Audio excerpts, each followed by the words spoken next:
काल या मृत्यु को जीतकर अमृत प्राप्त करने की 4 यौगिक साधनाएं। प्राणायाम, भूमध्य में अग्नि का ध्यान, मुख से वायुपान तथा मुड़ी हुई जिह्वा द्वारा गले की घाटी का स्पर्श। पार्वती बोली, प्रभु, यदि आप प्रसन्न हो तो योगी योगा आकाश जनित वायुपद को जिस प्रकार प्राप्त होता है वह सब मुझे बताइए। भगवान शिव ने कहा, सुंदरी, पहले मैंने योगियों के हित की कामना से सब कुछ बताया है, जिसके अनुसार योगियों ने काल पर विजय प्राप्त की थी। योगी जिस प्रकार वायु का स्वरूप धारण करता है उसके विषय में भी कहा गया है। इसलिए योग शक्ति के द्वारा मृत्यु दिवस को जानकर प्राणायाम में तत्पर हो जाएं। ऐसा करने पर आधे मास में ही वह आए हुए काल को जीत लेता है। हृदय में स्थित हुई प्राण वायु सदा अग्नि को उद्दीप्त करने वाली है। उसे अग्नि का सहायक बताया गया है। वह वायु बाहर से और भीतर सर्वत्र व्याप्त और महान है। ज्ञान, विज्ञान और उत्साह सबकी प्रवृत्ति वायु से ही होती है। जिसने यहाँ वायु को जीत लिया उसने इस संपूर्ण जगत पर विजय पा ली है। साधक को चाहिए कि वह जरा और मृत्यु को जीतने की इच्छा से सदा धारणा में स्थित रहे, क्योंकि योग परायण योगी को भली भांति धारणा और ध्यान में तत्पर रहना चाहिए। जैसे लोहार के मुख से धोखने को फूंक फूंक कर उस वायु के द्वारा अपने सब कार्य को सिद्ध करता है, उसी प्रकार योगी को प्राणायाम का अभ्यास करना चाहिए। प्राणायाम के समय जिनका ध्यान किया जाता है वे आराध्य देव परमेश्वर सहस्त्रों मस्तक, नेत्र, पैर और हाथों से युक्त हैं तथा समस्त ग्रंथियों को आवृत करके उनसे भी 10 अंगुल आगे स्थित हैं। आदि में व्याहति और अंत में शिरोमंत्र सहित गायत्री का 3 बार जप करें और प्राणवायु को रोके रहें। प्राणों के इस आयाम का नाम ही प्राणायाम है। चंद्रमा और सूर्य आदि ग्रह जा जाकर लौट आते हैं, परंतु प्राणायाम पूर्वक ध्यान परायण योगी जाने पर आज तक नहीं लौटे हैं, अर्थात मुक्त हो गए हैं। देवी, जो द्विज 100 वर्षों तक तपस्या करके कुशों के अग्रभाग से एक बूंद जल पीता है, वह जिस फल को पाता है वही ब्राह्मणों को एकमात्र धारणा अथवा प्राणायाम के द्वारा मिल जाता है। जो द्विज सवेरे उठकर एक प्राणायाम करता है वह अपने संपूर्ण पाप को शीघ्र ही नष्ट कर देता है और ब्रह्मलोक को जाता है। जो आलस से रहित हो सदा एकांत में प्राणायाम करता है वह जरा और मृत्यु को जीतकर वायु के समान गतिशील हो आकाश में विचरता है। वह सिद्धों के स्वरूप कांति, मेघा, पराक्रम और शौर्य को भी प्राप्त कर लेता है। उसकी गति वायु के समान हो जाती है तथा उसे अपरिहरणीय सौरभ्य एवं परम सुख की प्राप्ति होती है। देवेश्वरी, योगी जिस प्रकार की वायु से सिद्धि प्राप्त करता है वह विधान मैंने बता दिया है। अब तेज से जिस तरह वह सिद्धि लाभ प्राप्त करता है उसे मैं बता रहा हूँ। जहाँ दूसरे लोगों की बातचीत का कोलाहल न पहुँचता हो, ऐसे शांत एकांत स्थान में अपने सुखद आसन पर बैठकर चंद्रमा और सूर्य, वाम और दक्षिण नेत्र की कांति से प्रकाशित मध्यवर्ती देश भूमध्य भाग में जो अग्नि का तेज अव्यक्त रूप से प्रकाशित होता है उसे आलस्य रहित योगी दीपक रहित अंधकार पूर्ण स्थान में चिंतन करने पर निश्चय ही देख सकता है। इसमें संशय नहीं है। योगी हाथ की अंगुलियों से यत्न पूर्वक दोनों नेत्रों को कुछ कुछ दबाए रखे और उनके तारों को देखता हुआ एकाग्रचित से आधे मुहूर्त तक उन्हीं का चिंतन करे। तदनंतर अंधकार में भी ध्यान करने पर वह उस ईश्वरीय ज्योति को देख सकता है। वह ज्योति सफेद, लाल, पीली, काली तथा इंद्रधनुष के समान रंग वाली होती है। भुवों के बीच में ललाटवर्ती बाल सूर्य के समान तेज वाले उन अग्निदेव का साक्षात्कार करके योगी इच्छा अनुसार रूप धारण करने वाला हो जाता है तथा मनोवांछित शरीर धारण करके क्रीड़ा करता है। वह योगी कारण तत्व को शांत करके उसमें आविष्ट होना, दूसरों के शरीर में प्रवेश करना, अणिमा आदि गुणों को पार लेना, मन से ही सब कुछ देखना, दूर की बातों को सुनना और जानना, अदृश्य हो जाना, बहुत से रूप धारण कर लेना तथा आकाश में विचरना इत्यादि सिद्धियों को निरंतर अभ्यास के प्रभाव से प्राप्त कर लेता है। जो अंधकार से परे और सूर्य के समान तेजस्वी है, उसे इस महान ज्योतिर्मय पुरुष को भी मैं जानता हूँ। उन्हीं को जानकर मनुष्य काल या मृत्यु को लांघ जाता है। मोक्ष के लिए इसके सिवा कोई दूसरा मार्ग नहीं है। देवी, इस प्रकार मैंने तुमसे तेजस्व तत्व के चिंतन की उत्तम विधि का वर्णन किया है, जिससे योगी काल पर विजय पाकर अमृत को प्राप्त कर लेता है। देवी, अब पुनः दूसरा श्रेष्ठ उपाय बताता हूँ, जिससे मनुष्य की मृत्यु नहीं होती है। देवी, ध्यान करने वाले योगियों की चौथी गति साधना बताई जाती है। योगी अपने चित्त को वश में करके यथा योग्य स्थान में सुखद आसन पर बैठे। वह शरीर को ऊंचा करके अंजलि बांधकर चोंच की सी आकृति वाले मुख के द्वारा धीरे धीरे वायु का पान करे। ऐसा करने से क्षण भर में तालू के भीतर स्थित जीवनदायी जल की बूंदें टपकने लगती हैं। उन बूंदों को वायु के द्वारा लेकर सूंघें। जब शीतल जल अमृत स्वरूप है, जो योगी प्रतिदिन उसे पीता है, वह कभी मृत्यु के अधीन नहीं होता है। उसे भूख प्यास नहीं लगती। उसका शरीर दिव्य और तेज महान हो जाता है। वह बल से हाथी और वेग से घोड़े की समानता करता है। उसकी दृष्टि गरुड़ के समान तेज हो जाती है और उसे दूर की भी बातें सुनाई देने लगती हैं। उसके केश काले काले और घुंघराले हो जाते हैं। वह अंग कांति गंधर्व और विद्याधरों की समानता करती है। वह मनुष्य देवताओं के वर्ष से 100 वर्षों तक जीवित रहता है तथा अपनी उत्तम बुद्धि के द्वारा बृहस्पति के तुल्य हो जाता है। उसमें इच्छा अनुसार विचरने की शक्ति आ जाती है। वह सदा ही सुखी रहकर आकाश में विचरण की शक्ति को प्राप्त कर लेता है। बरानने, अब मृत्यु पर विजय पाने की पुनः दूसरी विधि बता रहा हूँ, जिसे देवताओं ने प्रयत्न पूर्वक छिपा रखा है। तुम उसे सुनो। योगी पुरुष अपने जिह्वा को मोड़कर तालू में लगाने का प्रयत्न करे। कुछ काल तक ऐसा करने से वह क्रमशः लंबी होकर गले की घंटी तक पहुंच जाती है। तदनंतर जब जिह्वा से गले की घंटी सटती है, तब शीतल सुधा का स्त्राव करती है। उस सुधा को जो योगी सदा पीता है, वह अमृत को प्राप्त होता है।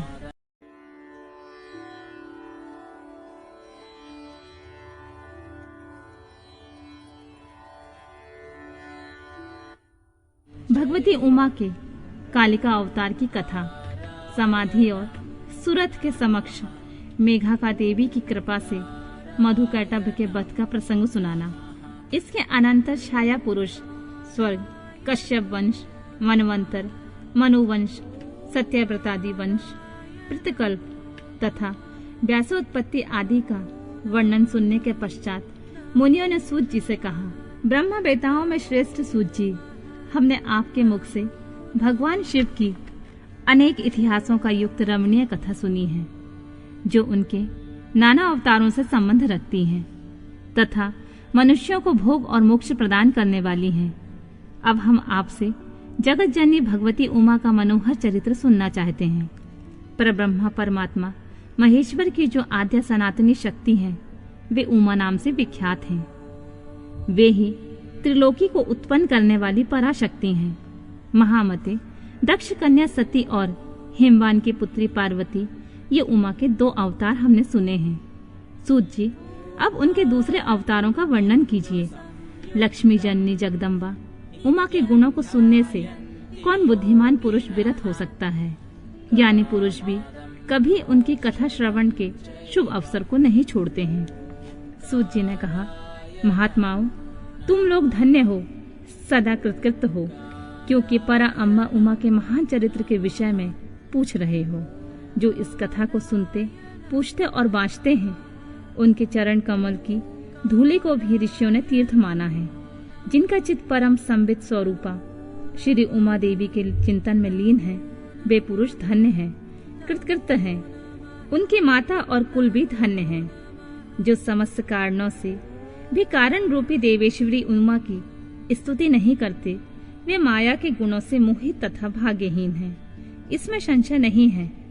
जो करुणा रस की सिंधु स्वरूपा महादेवी का भजन नहीं करते, वे संसार रूपी घोर अंधकूप में पड़ते हैं। जो देवी उमा को छोड़कर दूसरे देवी देवताओं की शरण लेता है, वह मानो गंगा जी को छोड़कर प्यास बुझाने के लिए मरुस्थल के जलाशय के पास जाता है। जिनके स्मरण मात्र से धर्म आदि चारों पुरुषार्थों की अनायास प्राप्ति होती है, उन महादेवी उमा की आराधना कौन श्रेष्ठ पुरुष छोड़ सकता है। पूर्व काल में महामने सुरत्न महर्षि मेघा से यही बात पूछी थी। उस समय मेघा ने जो उत्तर दिया, मैं वही बता रहा हूँ, तुम लोग सुनो। पहले स्वरोचिष मनवंतर में विरथ नाम से एक प्रसिद्ध राजा हो गए। उनके पुत्र सुरथ हुए, जो महान बल और पराक्रम से संपन्न थे। वे दान निपुण, सत्यवादी, स्वधर्म कुशल, विद्वान, देवी भक्त, दया सागर तथा प्रजाजनों की भली भांति पालन करने वाले थे। इंद्र के समान तेजस्वी राजा सूरत के पृथ्वी पर शासन करते समय 9 ऐसे राजा हुए जो उनके हाथ से भूमंडल का राज छीन लेने के प्रयत्न में लगे थे। उन्होंने भोपाल सूरत की राजधानी कोलापुरी के चारों ओर से घेर लिया। उनके साथ राजा का बड़ा भयानक युद्ध हुआ। उनके शत्रुगण बड़े प्रबल थे, अतः युद्ध में भोपाल सूरत की पराजय हुई। शत्रुओं ने सारा राज्य अपने अधिकार में करके सूरत को कोलापुरी से निकाल दिया। राजा अपनी दूसरी पुरी में आए और वहां मंत्रियों के साथ रहकर राज्य करने लगे, परंतु प्रबल विपक्षियों ने वहां भी आक्रमण करके उन्हें पराजित कर दिया। देवयोग से राजा के मंत्री आदि गण भी उनके शत्रु बन बैठे और खजाने में जो धन संचित था, वह सब उन विरोधी मंत्री आदि ने अपने हाथ में कर लिया। तब राजा सूरत शिकार के बहाने अकेले ही घोड़े पर सवार होकर नगर से बाहर निकले और गहन वन में चले गए। वहां इधर उधर घूमते हुए राजा ने एक श्रेष्ठ मुनि का आश्रम देखा, जो चारों ओर से फूलों के बगीचे लगे होने से बड़ी शोभा पा रहा था। वहां वेद मंत्रों की ध्वनि गूंज रही थी। सब जीव जंतु शांत भाव से रहते थे।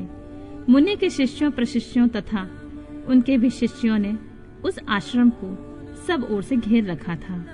महामते विप्रवर मेघा के प्रभाव से उस आश्रम में महाबली व्याघ्र आदि अल्प शक्ति वाले गौ आदि पशुओं को पीड़ा नहीं देते थे।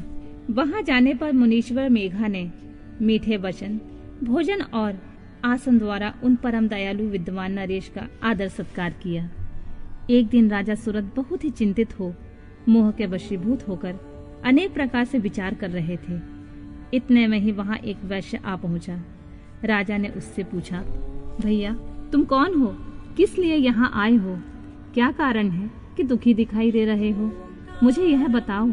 राजा के मुख से यह मधुर वचन सुनकर वैश्य प्रबल समाधि ने दोनों नेत्रों से आंसू बहाते हुए प्रेम और नम्रता पूर्ण वाणी में इस प्रकार उत्तर दिया। वैश्य बोला, राजन, मैं वैश्य हूँ, मेरा नाम समाधि है। मैं धनी के कुल में उत्पन्न हुआ हूँ, परंतु मेरे पुत्रों और स्त्री आदि ने धन के लोभ में मुझे घर से निकाल दिया है। अतः अपने प्रारब्ध कर्म से मैं दुखी हो वन में चला आया हूँ। करुणा सागर प्रभु, यहाँ आकर मैं पुत्रों, पौत्रों, पत्नी, भाई भतीजे तथा अन्य सुहादरों का कुशल समाचार नहीं जान पाता। राजा बोले, जिन दुराचारी ने धन के लोभी पुत्र आदि ने तुम्हें निकाल दिया है, उनके प्रति मूर्ख जीव की भांति तुम प्रेम क्यों करते हो? वैश्य ने कहा, राजन, आपने उत्तम बात कही है। आपकी वाणी सार गर्भित है, तथापि स्नेह पाश से बंधा हुआ मेरा मन अत्यंत मोह को प्राप्त हो रहा है। इस तरह मोह से व्याकुल हुए वैश्य और राजा दोनों मुनिवर मेघा के पास गए। वैश्य सहित राजा ने हाथ जोड़कर मुनि को प्रणाम किया और इस प्रकार कहा, भगवान, आप हम दोनों के मोह पाश को काट दीजिए। मुझे राजलक्ष्मी ने छोड़ दिया और मैंने गहन वन की शरण ली, तथापि राज छिन जाने के कारण मुझे संतोष नहीं है। और यह वैश्य है जिसे स्त्री आदि स्वजनों ने घर से निकाल दिया है, तथापि उनकी ओर से इनकी ममता दूर नहीं हो रही है। इसका क्या कारण है, बताइए। समझदार होने पर भी हम दोनों का मन मोह से व्याकुल हो गया है। यह तो बड़ी भारी मूर्खता है। ऋषि बोले, राजन, सनातन शक्ति स्वरूपा जगदम्बा महामाया कही गई हैं। वे ही सबके मन को खींचकर मुंह में डाल देती हैं। प्रभु, उनकी माया से मोहित होने के कारण ब्रह्मा आदि समस्त देवता भी परम तत्व को नहीं जान पाते। फिर मनुष्य की तो बात ही क्या। वे परमेश्वरी ही रज, तत्व और तम, इन तीनों गुणों का आश्रय ले समयानुसार संपूर्ण विश्व की सृष्टि, पालन और संहार करती हैं। निपश्रेष्ठ, जिनके ऊपर वे इच्छा अनुसार रूप धारण करने वाली वरदायिनी जगदम्बा प्रसन्न होती हैं, वही मोह के घेरे को लांघ पाता है। राजा ने पूछा, मुने, जो सबको मोहित करती हैं, वे देवी महामाया कौन है और किस प्रकार उनका प्रादुर्भाव हुआ है? यह कृपा करके मुझे बताइए। ऋषि बोले, जब सारा जगत एक अर्णव के जल में निमग्न था और योगेश्वर भगवान केशव शेष के शैया बिछाकर योग निद्रा का आश्रय ले शयन कर रहे थे, उन्हीं दिनों भगवान विष्णु के कानों के मैल से 2 असुर उत्पन्न हुए, जो भूतल पर मधु और कैटव के नाम से विख्यात हैं। वे दोनों विशाल काय घोर असुर प्रलय काल के सूर्य की भांति तेजस्वी थे। उनके जबड़े बहुत बड़े थे। उनके मुख दाढ़ों के कारण ऐसे विकराल दिखाई देते थे, मानो वे संपूर्ण जगत को खा जाने के लिए उद्यत हों। उन दोनों ने भगवान विष्णु की नाभि से प्रकट हुए कमल के ऊपर विराजमान ब्रह्मा को देखकर कहा, अरे तू कौन है? ऐसा कहते हुए वे उन्हें मार डालने के लिए उद्यत हो गए। ब्रह्मा जी ने देखा ये दोनों दैत्य आक्रमण करना चाहते हैं और भगवान जनार्दन समुद्र के जल में सो रहे हैं। तब उन्होंने परमेश्वरी का स्तवन किया और उनसे प्रार्थना की, अंबिके, तुम इन दोनों दुर्जय असुरों को मोहित करो और अजन्मा भगवान नारायण को जगा दो।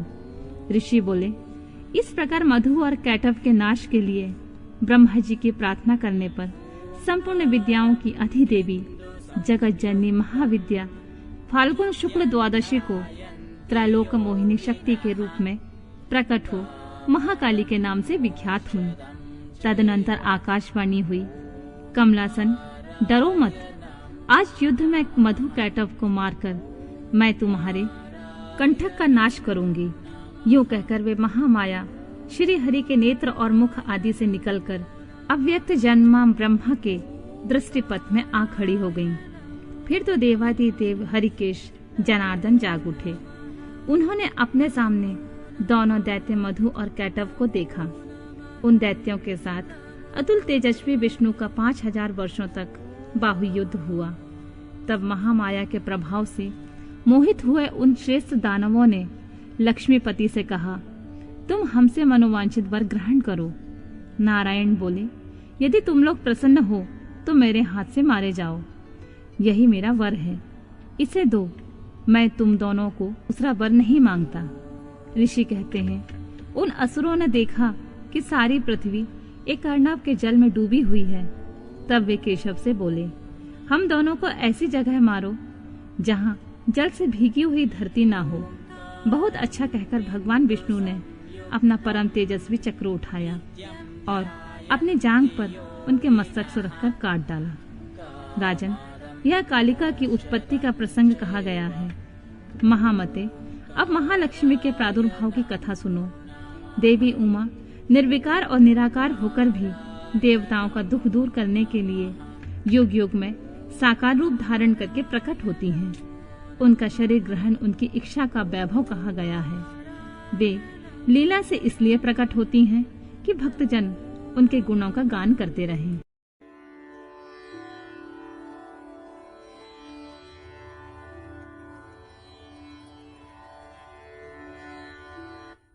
संपूर्ण देवताओं के तेज से देवी का महालक्ष्मी रूप में अवतार और उनके द्वारा महिषासुर का वध। ऋषि कहते हैं, राजन, रंभ नाम से एक प्रसिद्ध असुर था जो दैत्य वंश का शिरोमणि माना जाता था।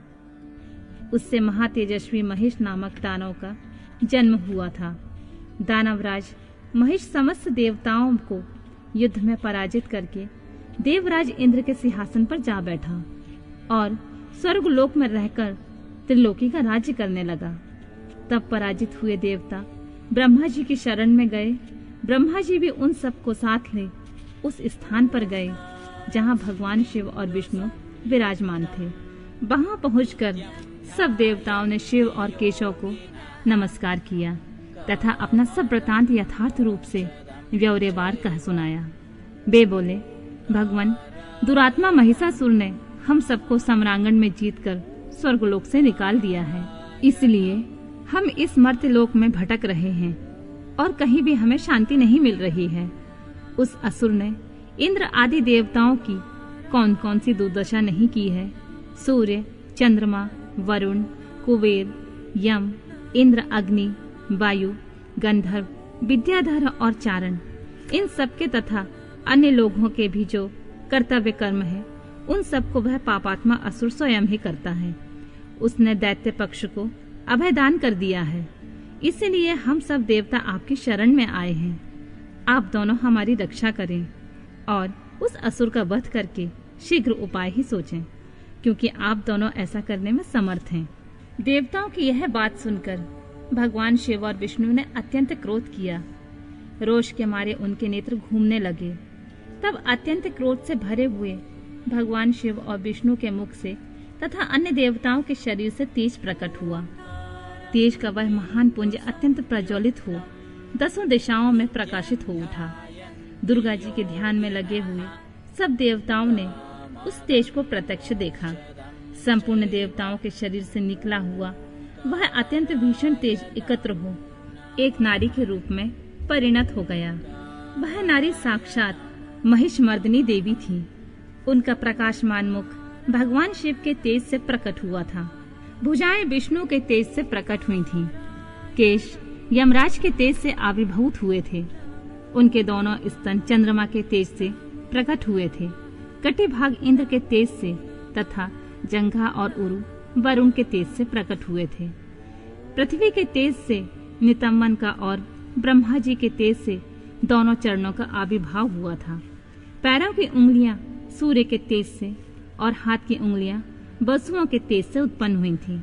नासिका कुबेर के, दांत प्रजापति के, तीनों नेत्र अग्नि के, दोनों भौहें साध्यगण के, दोनों कान वायु के तथा अन्य देवताओं के तेज से प्रकट हुए थे। इस प्रकार देवताओं के तेज से प्रकट हुई कमलालया लक्ष्मी ही वह परमेश्वरी थी।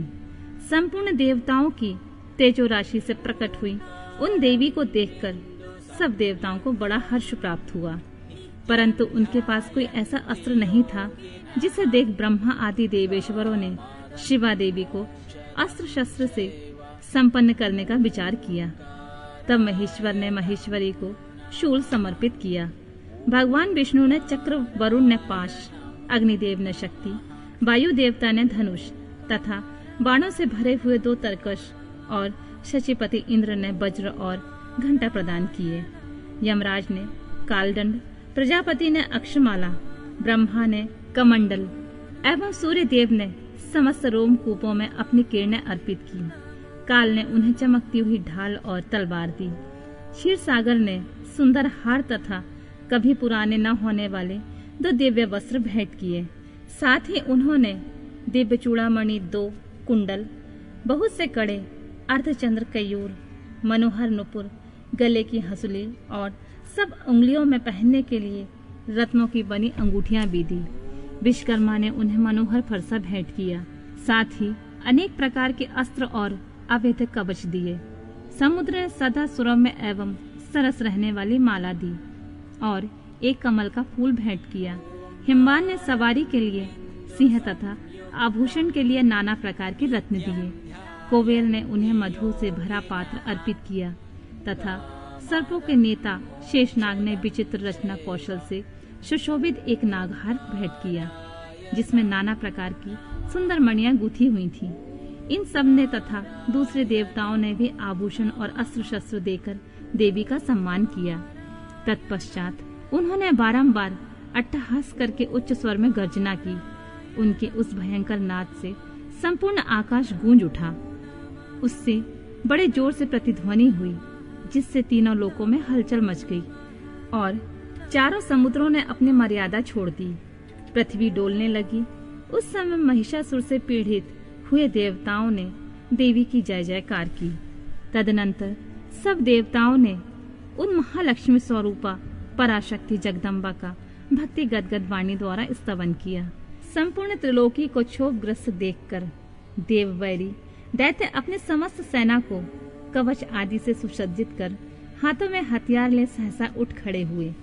रोष से भरा हुआ महिषासुर उस शब्द की ओर लक्ष्य करके दौड़ा और आगे पहुंचकर उसने देवी को देखा, जो अपनी प्रभा से तीनों लोगों को प्रकाशित कर रही थीं। इस समय महिषासुर के द्वारा पालित करोड़ों शस्त्रधारी महावीर वहां आ पहुंचे। चिछुर, चामर, उदग्र, कराल, उद्दत, बाष्कल, ताम्र, उग्रास, उग्रवीर, बिडाल, अंधक, दुर्घर, दुर्मुख, त्रिनेत्र और महाहनु ये तथा अन्य बहुत से युद्ध कुशल शूरवीर समरांगण में देवी के साथ युद्ध करने लगे। वे सब के सब अस्त्र शस्त्रों की विद्या में पारंगत थे। इस प्रकार देवी और दैत्यगण दोनों परस्पर जूझने लगे। उनका वह भीषण समय मार काट में ही बीतने लगा। इस तरह भयानक युद्ध होने के बाद महिषासुर देवी के साथ महायुद्ध करने लगा। तब देवी ने कहा, रे मूढ़, तेरी बुद्धि मारी गई है, तू व्यर्थ हट क्यों करता है? तीनों लोकों में कोई भी असुर युद्ध में मेरे सामने नहीं टिक सकते। यूं कहकर सर्व कलामयी देवी कूदकर महिषासुर के ऊपर चढ़ गईं और अपने पैर से उसे दबाकर उन्होंने भयंकर शूल से उसके कंठ में आघात किया। उनके पैर से दबा होने पर भी महिषासुर अपने मुख से दूसरे रूप में बाहर आने लगा। अभी आधे शरीर से ही वह बाहर निकल पाया था कि देवी ने अपने प्रभाव से उसे रोक दिया। आधा निकला होने पर भी वह महाअधम दैत्य देवी के साथ युद्ध करने लगा। तब देवी ने बहुत बड़ी तलवार से उसका सिर काट दिया और असुर को धराशाही कर दिया। फिर तो उसके सैनिकगण हाय हाय करके नीचे मुख किए भयभीत हो रणभूमि से भागने और त्राही त्राही की पुकार करने लगे। उस समय इंद्र आदि सभी देवताओं ने देवी की स्तुति की, गंधर्व गीत गाने लगे और अप्सराएं नृत्य करने लगी। राजन, इस प्रकार मैंने तुमसे देवी के महालक्ष्मी अवतार की कथा कही है। अब तुम सुस्थिर चित्त से सरस्वती के प्रादुर्भाव का प्रसंग सुनो।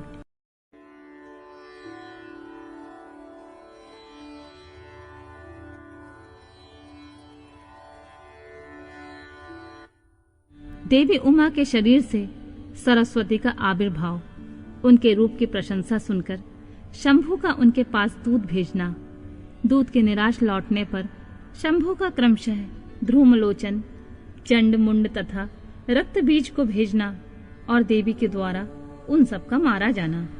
ऋषि कहते हैं, पूर्व काल में शंभु और निशंभु नामक दो प्रतापी दैत्य थे, जो आपस में भाई भाई थे। उन दोनों ने चराचर प्राणियों सहित समस्त त्रिलोकी के राज्य पर बलपूर्वक आक्रमण किया। उनसे पीड़ित हुए देवताओं ने हिमालय पर्वत की शरण ली और संपूर्ण अभीष्टों को देने वाली सर्वभूत जननी देवी उमा का स्तवन किया। देवता बोले, महेश्वरी दुर्गे, आपकी जय हो।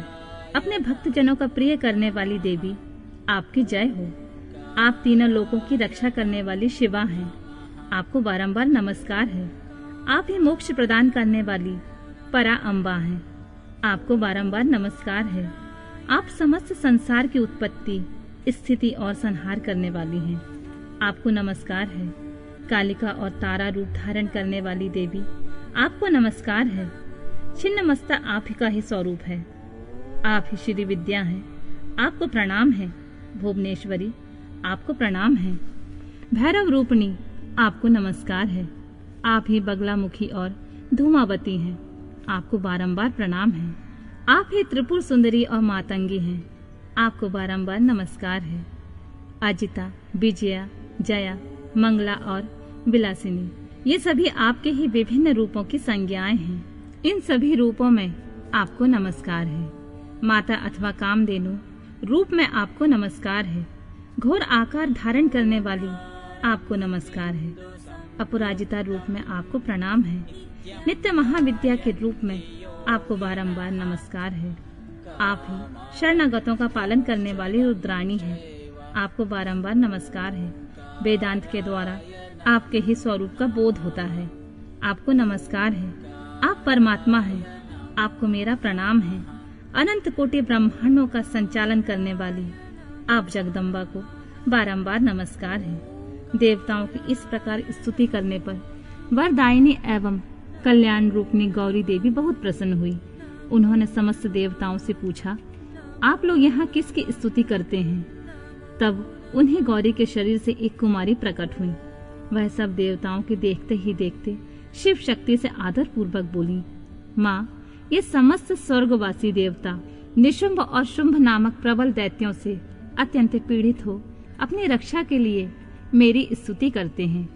पार्वती के शरीर से वह कुमारी निकली हुई थी, इसलिए कौशिक के नाम से प्रसिद्ध हुई। कौशिक ही साक्षात शुंभासुर का नाश करने वाली सरस्वती हैं। उन्हीं को उग्रतारा और महोग्रतारा भी कहा गया है। माता के शरीर से स्वतः प्रकट होने के कारण वे इस भूतल पर मातंगी भी कहलाती हैं। उन्होंने समस्त देवताओं से कहा, तुम लोग निर्भय होकर रहो, मैं स्वतंत्र हूँ, अतः किसी का सहारा लिए बिना ही तुम्हारा कार्य सिद्ध कर दूंगी। ऐसा कहकर वे देवी तत्काल वहाँ अदृश्य हो गईं। एक दिन शुंभ और निशुंभ के सेवक चंड और मुंड ने देवी को देखा। उनका मनोहर रूप नेत्रों को सुख प्रदान करने वाला था। उसे देखते ही वे मोहित हो सुध-बुध खोकर पृथ्वी पर गिर पड़े। फिर होश में आने पर वे अपने राजा के पास गए और आरंभ से ही सारा वृत्तांत बताकर बोले, महाराज, हम दोनों ने एक अपूर्व सुंदरी नारी को देखा है जो हिमालय के रमणीय शिखर पर रहती है और सिंह पर सवारी करती है।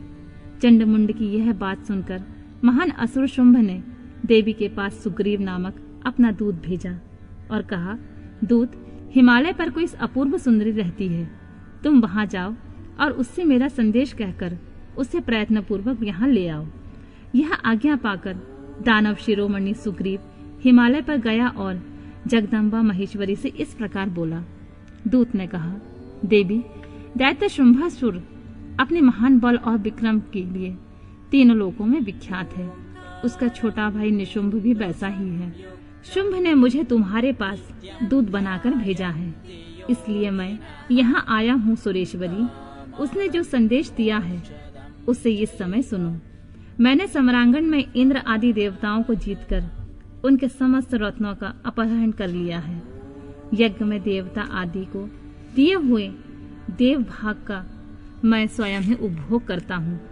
मैं मानता हूँ कि तुम स्त्रियों में रत्न हो, सब रत्नों के ऊपर स्थित हो, इसलिए तुम काम जनित रस के साथ मुझको अथवा मेरे भाई को अंगीकार करो। दूत के मुंह से शुंभ का यह संदेश सुनकर भूतनाथ भगवान शिव के प्राण वल्लभा महामाया ने इस प्रकार कहा। देवी बोली, दूत, तुम सच कहते हो, तुम्हारे कथन में थोड़ा सा भी असत्य नहीं है, परंतु मैंने पहले से एक प्रतिज्ञा कर ली है, उसे सुनो। जो मेरा घमंड चूर कर दे, जो मुझे युद्ध में जीत ले, मैं उसी को पति बना सकती हूँ, दूसरे को नहीं। यह मेरी अटल प्रतिज्ञा है। इसलिए तुम शुंभ को और निशुंभ को मेरी यह प्रतिज्ञा बता दो, फिर इस विषय में जैसा उचित समझें वैसा करें।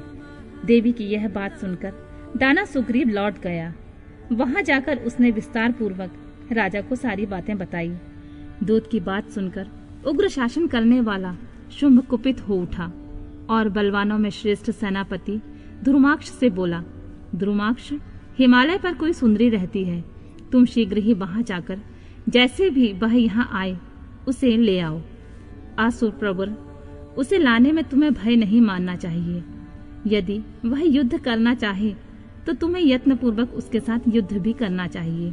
शुंभ की ऐसी आज्ञा पाकर दैत्य ध्रुमलोचन हिमालय पर गया और उमा के अंश से प्रकट हुई भगवती भुवनेश्वरी से कहा, नितंबिनी, मेरे स्वामी के पास चलो, नहीं तो तुम्हें मरवा डालूंगा। मेरे साथ 60,000 असुरों की सेना है। देवी बोली, वीर, तुम्हें दैत्यराज ने भेजा है, यदि मुझे मार ही डालोगे तो क्या करूंगी, परंतु युद्ध के बिना मेरा वहां जाना असंभव है, मेरी ऐसी मान्यता है। देवी के ऐसा कहने पर दानव ध्रुमलोचन उन्हें पकड़ने के लिए दौड़ा, परंतु महेश्वरी ने हूं के उच्चारण मात्र से ही उसे भस्म कर दिया। तभी से वे देवी इस भूतल पर धूमावती कहलाने लगी। उनकी आराधना करने पर वे अपने भक्तों के शत्रुओं का संहार कर डालती हैं। ध्रुमाक्ष के मारे जाने से अत्यंत कुपित हुए देवी के वाहन सिंह ने उनके साथ आए हुए समस्त असुरगणों को चबा डाला। जो मरने से बचे वे भाग खड़े हुए। इस प्रकार देवी ने दैत्य ध्रुमलोचन को मार डाला। इस समाचार को सुनकर प्रतापी शुंभ ने बड़ा क्रोध किया। वह अपने दोनों ओठों को दांतों से चबाकर रह गया। उसने क्रमशः चंडमुंड तथा रक्तबीज नामक असुरों को भेजा। आज्ञा पाकर वे दैत्य उस स्थान पर गए जहाँ देवी विराजमान थी। अणिमा आदि सिद्धियों से सेवित तथा अपनी प्रभा से संपूर्ण दिशाओं को प्रकाशित करती हुई भगवती सिंह वाहिनी को देखकर वे श्रेष्ठ दानव वीर बोले, देवी तुम शीघ्र ही शुंभ और निशुंभ के पास चलो, अन्यथा तुम्हें गण और बानर सहित मरवा डालेंगे। बामे शुंभ को अपना पति बना लो। लोकपाल आदि भी उनकी स्तुति करते हैं। शुंभ को पति बना लेने पर तुम्हें उस महान आनंद की प्राप्ति होगी जो देवताओं के लिए भी दुर्लभ है। उनकी ऐसी बात सुनकर परमेश्वरी अम्बा मुस्कुराकर सरस मधुर वाणी में बोली, अद्वितीय महेश्वर परब्रह्म परमात्मा सर्वत्र विराजमान है, जो सदाशिव कहलाते हैं। वेद भी उनके तत्व को नहीं जानते, फिर विष्णु आदि की तो बात ही क्या है।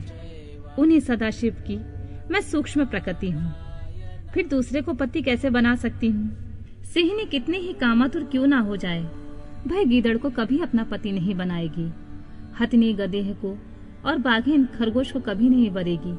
दैत्य तुम सब लोग झूठ बोलते हो, क्योंकि काल रूपी सर्प के फंदे में फंसे हुए हो। तुम या तो पाताल को लौट जाओ या शक्ति हो तो युद्ध करो।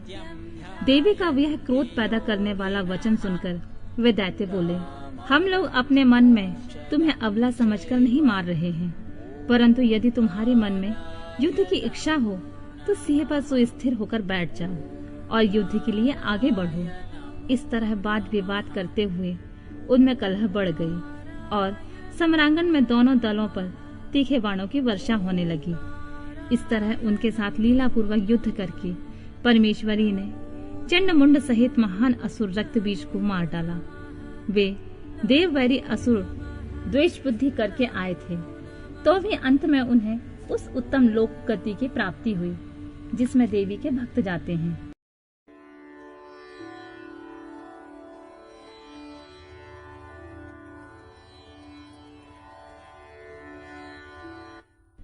देवी के द्वारा सेना और सेनापतियों सहित निशुंभ एवं शुंभ का संहार।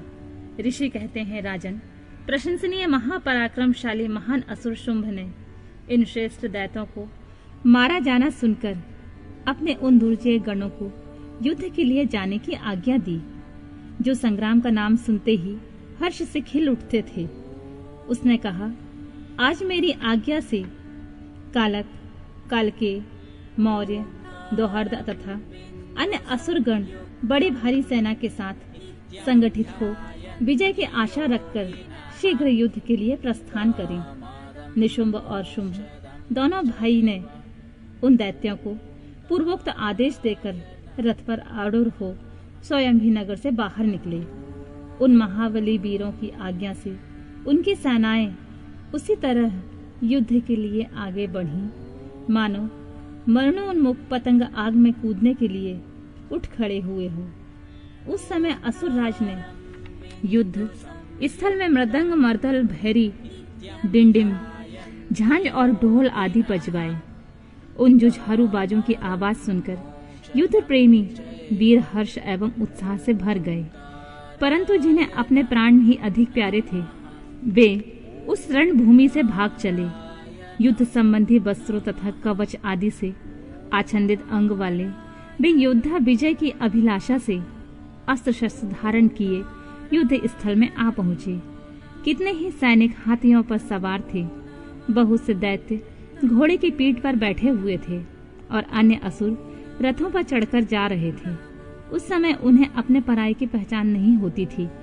उन्होंने असुर राज के साथ समरांगण में पहुंचकर सब ओर से युद्ध आरंभ कर दिया। बारंबार तोप की आवाज होने लगी, जिसे सुनकर देवता कांप उठे। धूल और धुएं से आकाश में महान अंधकार छा गया। सूर्य का रथ नहीं दिखाई देता था।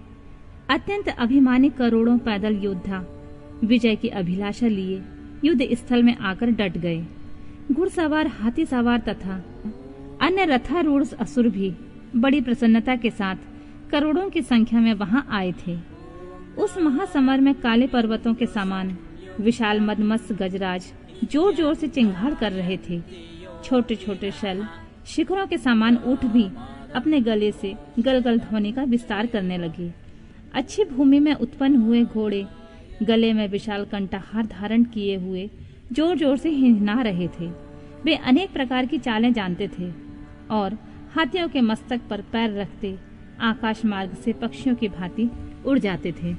शत्रु की ऐसी सेना को आक्रमण करती देख जगदम्बा ने अपने धनुष पर प्रत्यंजा चढ़ाई। साथ ही शत्रुओं को हतोत्साह करने वाले घंटों को भी बजाया। यह देख सिंह भी अपनी गर्दन और मस्तक के केशों को कपाता हुआ जोर जोर से गर्जना करने लगा। उस समय हिमालय पर्वत पर खड़ी हुई रमणीय आभूषणों से अस्त्रों से सुशोभित शिवा देवी की ओर देखकर निशुम्भ विलासिनी रमणियों के मनोभाव को समझने की निपुण पुरुष की भांति सरस वाणी में बोला, महेश्वरी, तुम जैसी सुंदरियों के रमणीय शरीर पर मालती के फूल का एक दल भी डाल दिया जाए तो वह व्यथा उत्पन्न कर देता है। ऐसे मनोहर शरीर से तुम विकराल युद्ध का विस्तार कैसे कर रही हो? यह बात सुनकर महान असुर चुप हो गया। तब चंडी देवी ने कहा, मूढ़ असुर, व्यर्थ की बातें क्यों बकता है? युद्ध कर, अन्यथा पाताल को चला जा। यह सुनकर वह महारथी वीर अत्यंत रुष्ट हो समर भूमि में बाणों की अद्भुत वृष्टि करने लगा, मानो बादल जल की धारा बरसा रहे हों। उस समय उस रण क्षेत्र में वर्षा ऋतु का आगमन सा हुआ जान पड़ता था। मत से उद्यत हुआ वह असुर तीखे बाण, शूल, फरसे, भिंदीपाल, परिध, धनुष, भुषुंडी, प्रास, शूरप्र तथा बड़ी बड़ी तलवारों से युद्ध करने लगा। काले पर्वतों के समान बड़े बड़े गजराज कुंभ स्थल विदीर्ण हो जाने के कारण समरांगण में चक्कर काटने लगे। उनकी पीठ पर फहराती हुई शुंभ निशुंभ की पताकाएं जो उड़ती हुई बलाकाओं की पंक्तियों के समान श्रेष्ठ दिखाई देती थीं, उनके स्थान से खंडित हो नीचे गिरने लगी। शत बिछत शरीर वाले दैत्य पृथ्वी पर गिरकर मछलियों के समान तड़प रहे थे। गर्दन कट जाने के कारण घोड़ों के समूह बड़े भयंकर दिखाई देते थे। कालिका ने कितने ही दैत्यों को मौत के घाट उतार दिया था तथा देवी के वाहन सिंह ने अन्य बहुतों से असुरों को अपना आहार बना लिया था। उस समय दैत्यों के मारे जाने से उस रणभूमि में रक्त की धारा बहाने वाली कितनी ही नदियां बह चली। सैनिकों के केश पानी में सेवार की भांति दिखाई देते थे और उनकी चादरें सफेद फैन का भ्रम उत्पन्न करती थीं। इस तरह घोर युद्ध होने तथा राक्षसों का महान संहार हो जाने के पश्चात देवी अंबिका ने विष में बुझे हुए तीखे बाणों द्वारा निशुंभ को मारकर धराशाही कर दिया। अपने असीम शक्तिशाली छोटे भाई के मारे जाने पर शुंभ रोष से भर गया और रथ पर बैठकर 8 भुजाओं से युक्त हो महेश्वर प्रिया अंबिका के पास गया। उसने जोर जोर से शंख बजाया और शत्रुओं का दमन करने वाले धनुष की दुसह टंकार ध्वनि की तथा देवी का सिंह भी अपने आयालों को हिलाता हुआ दहाड़ने लगा। इन 3 प्रकार की ध्वनियों से आकाशमंडल गूंज उठा। तदनंतर जगदम्बा ने अट्टहास किया जिससे समस्त असुर संत्रस्त हो उठे। जब देवी ने शुंभ से कहा कि तुम युद्ध में स्थिरता पूर्वक खड़े रहो, तब देवता बोल उठे, जय हो जगदम्बा की। इस समय दैत्यराज शुंभ ने बड़ी भारी शक्ति छोड़ी जिसकी शिखा से आग की ज्वाला निकल रही थी, परंतु देवी ने एक उल्का के द्वारा उसे मार गिराया। शुंभ के चलाए हुए बाणों के देवी ने और देवी के चलाए हुए बाणों के शुंभ ने सहस्रों टुकड़े कर दिए। तत्पश्चात चंडिका ने त्रिशूल उठाकर उस महान असुर पर आघात किया। त्रिशूल की चोट से मूर्छित हो वह इंद्र के द्वारा पंख काट दिए जाने पर गिरने वाले पर्वत की भांति आकाश, पृथ्वी तथा समुद्र को कंपित करता हुआ धरती पर गिर पड़ा। तदनंतर शूल के आघात से होने वाली व्यथा को सहकर उस महाबली असुर ने 10,000 बाहें धारण कर ली और देवताओं का भी नाश करने में समर्थ चक्रों द्वारा सिंह सहित महेश्वरी शिवा पर आघात करना आरंभ किया। उसके चलाए हुए चक्रों को खेल खेल में वितीर्ण करके देवी ने त्रिशूल उठाया और उस असुर पर घातक प्रहार किया। शिवा के लोक पावन पाणी पंकज से मृत्यु को प्राप्त होकर वे दोनों असुर परम पद के भागी हुए। उस महापराक्रमी निशुंभ और भयानक बलशाली शुंभ के मारे जाने पर समस्त दैत्य पाताल में घुस गए। अन्य बहुत से असुरों को काले और सिंह आदि ने खा लिया तथा शेष दैत्य भय से व्याकुल हो 10 दिशाओं में भाग खड़े हुए। नदियों का जल स्वच्छ हो गया, वे ठीक मार्ग से बहने लगी। मंद मंद वायु बहने लगी जिसका स्पर्श सुखद प्रतीत होता था। आकाश निर्मल हो गया। देवताओं और ब्रह्मर्षियों ने फिर यज्ञादि आरंभ कर दिए। इंद्र आदि सभी देवता सुखी हो गए। प्रभु, दैत्यराज के वध प्रसंग से युक्त इस परम पवित्र उमा चरित्र का जो श्रद्धा पूर्वक बारंबार श्रवण या पाठ करता है, वह इस लोक में देव दुर्लभ भोगों का उपभोग करके परलोक में महामाया के प्रसाद से उमा धाम को जाता है। राजन, इस प्रकार शुंभासुर का संहार करने वाली देवी सरस्वती के चरित्र का वर्णन किया गया है, जो साक्षात उमा के अंश से प्रकट हुई थी।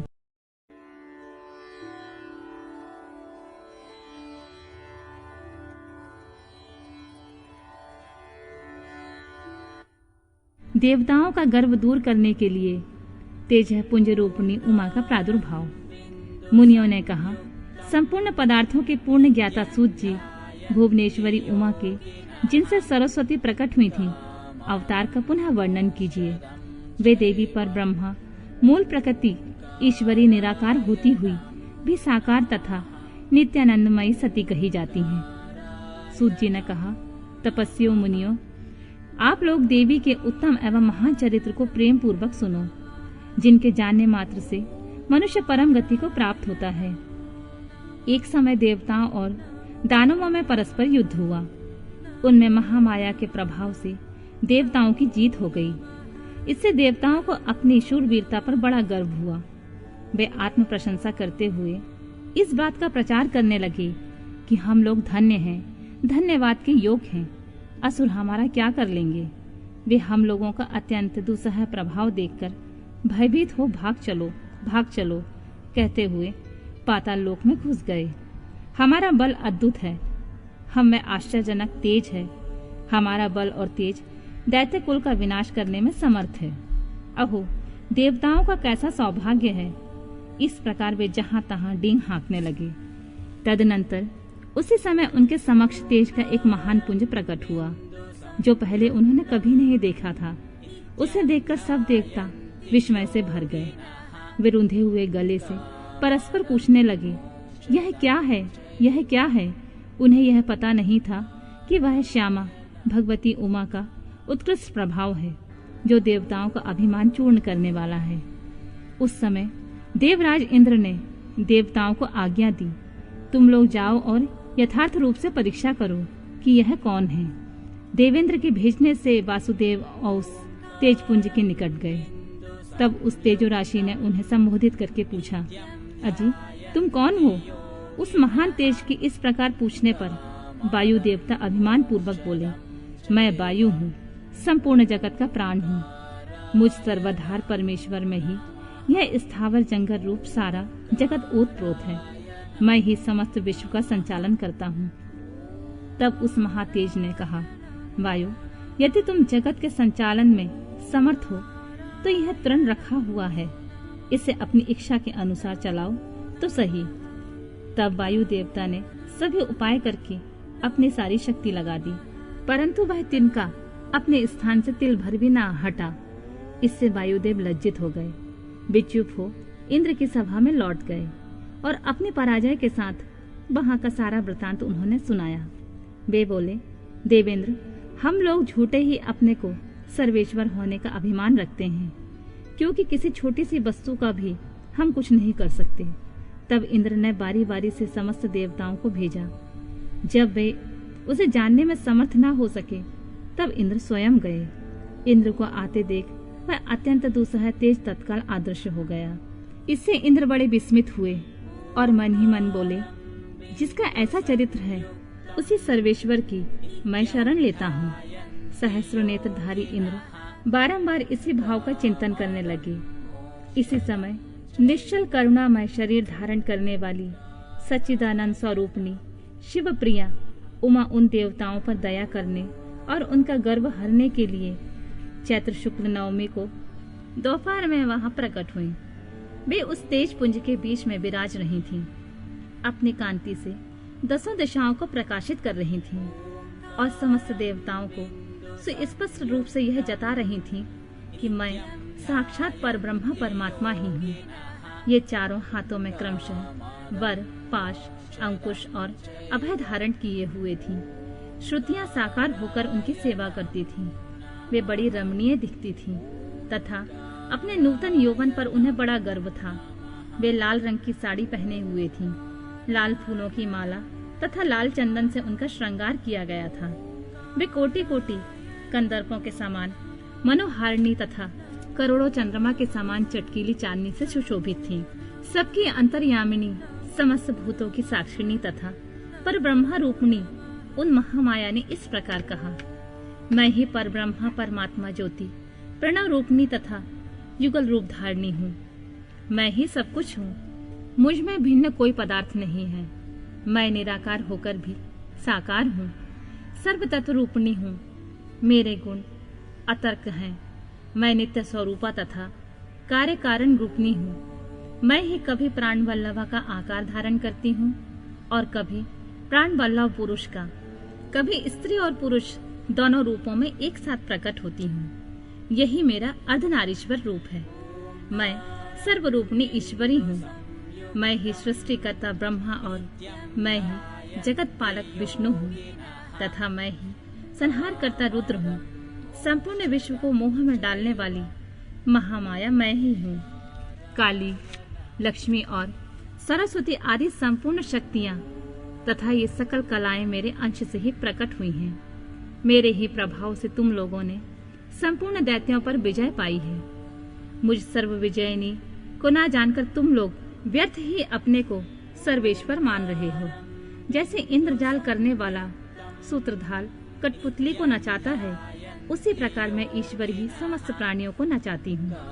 मेरे भय से हवा चलती है, मेरे भय से ही अग्निदेव सबको चलाते हैं तथा मेरा भय मानकर ही लोकपालगण निरंतर अपने अपने कर्मों में लगे रहते हैं। मैं सर्वथा स्वतंत्र हूँ और अपनी लीला से ही कभी देव समुदाय को विजय बनाती हूँ तथा कभी दैत्यों को। माया से परे जिस अविनाशी परमात्मा धाम का श्रुतियां वर्णन करती हैं, वह मेरा ही रूप है। सगुण और निर्गुण ये दोनों प्रकार के मेरे रूप माने गए हैं। इनमें तो प्रथम तो माया युक्त है और दूसरा माया रहित। देवताओं, ऐसा जानकर गर्व छोड़ो और मुझ सनातनी प्रकृति की प्रेम पूर्वक आराधना करो। देवी का यह करुणा युक्त वचन सुनकर देवता भक्ति भाव से मस्तक झुकाकर उन परमेश्वरी की स्तुति करने लगे। जगदेश्वरी, मुझे क्षमा करो। परमेश्वरी, प्रसन्न हो। माते, ऐसी कृपा करो जिससे हमें फिर कभी गर्व ना हो। तब से सब देवता गर्व छोड़कर एकाग्रचित हो पूर्ववत विधि पूर्वक उमा देवी की आराधना करने लगे। ब्राह्मणों, इस प्रकार मैंने तुमसे उमा के प्रादुर्भाव का वर्णन किया है, जिसके श्रवण मात्र से परम पद की प्राप्ति होती है।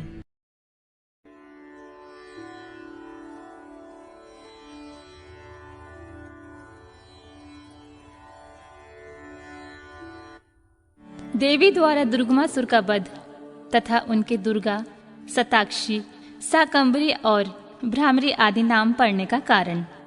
मुनियों ने कहा, महाप्रागसूत जी, हम सब लोग प्रतिदिन दुर्गा जी का चरित्र सुनना चाहते हैं, अतः आप और किसी अद्भुत लीला तत्व का हमारे समक्ष वर्णन कीजिए। सर्वज्ञ शिरोमणि सूत, आपके मुखारबिंद से नाना प्रकार की सुधा सादृश मधुर कथाएं सुनते सुनते हमारा मन कभी नहीं तृप्त होता। सूत जी बोले, मुनियों, दुर्गम नाम से विख्यात एक असुर था जो रुरु का महाबलवान पुत्र था। उसने ब्रह्मा जी के वरदान से चारों वेदों को अपने हाथ में कर लिया था तथा देवताओं के लिए अजय बल पाकर उसने भूतल पर बहुत से ऐसे उत्पात किए जिन्हें सुनकर देवलोक में देवता भी कंपित हो उठे। वेदों के अदृश्य हो जाने पर सारी वैदिक क्रियाएं नष्ट हो चली। उस समय ब्राह्मण और देवता भी दुराचारी हो गए। ना कहीं दान होता था, न अत्यंत उग्र तप किया जाता था, न यज्ञ होता था, न होम ही किया जाता था। इसका परिणाम यह हुआ कि पृथ्वी पर 100 वर्षों तक के लिए वर्षा बंद हो गई। तीनों लोकों में हाहाकार मच गया। सब लोग दुखी हो गए। सबको भूख प्यास का महान कष्ट सताने लगा। कुआं, बावड़ी, तालाब, सरोवर, सरिताएं और समुद्र भी जल से रहित हो गए। समस्त वृक्ष और लताएं भी सूख गईं। इससे समस्त प्रजाओं के चित्त में बड़ी दीनता आ गई। उनके महान दुख को देखकर सब देवता महेश्वरी योग माया के शरण में गए। देवताओं ने कहा, महामाए, अपनी सारी प्रजा की रक्षा करो, अपने क्रोध को रोको, अन्यथा सब लोग निश्चय ही नष्ट हो जाएंगे। कृपा सिंधु, दीन बंधु, जैसे शुंभ नामक दैत्य, महाबली निशुंभ, भूप्राक्ष चंड मुंड, महान शक्तिशाली रक्त बीज, मधु, कैटव तथा महिषासुर का तुमने वध किया था, उसी प्रकार इस दुर्गमासुर का शीघ्र ही संहार करो। बालकों से पग पग पर अपराध बनता ही रहता है। केवल माता के सिवा संसार में दूसरा कौन है जो उस अपराध को सहन करता हो। देवताओं और ब्राह्मणों पर जब जब दुख आता है तब तब शीघ्र ही अवतार लेकर तुम सब लोगों को सुखी बनाती हो।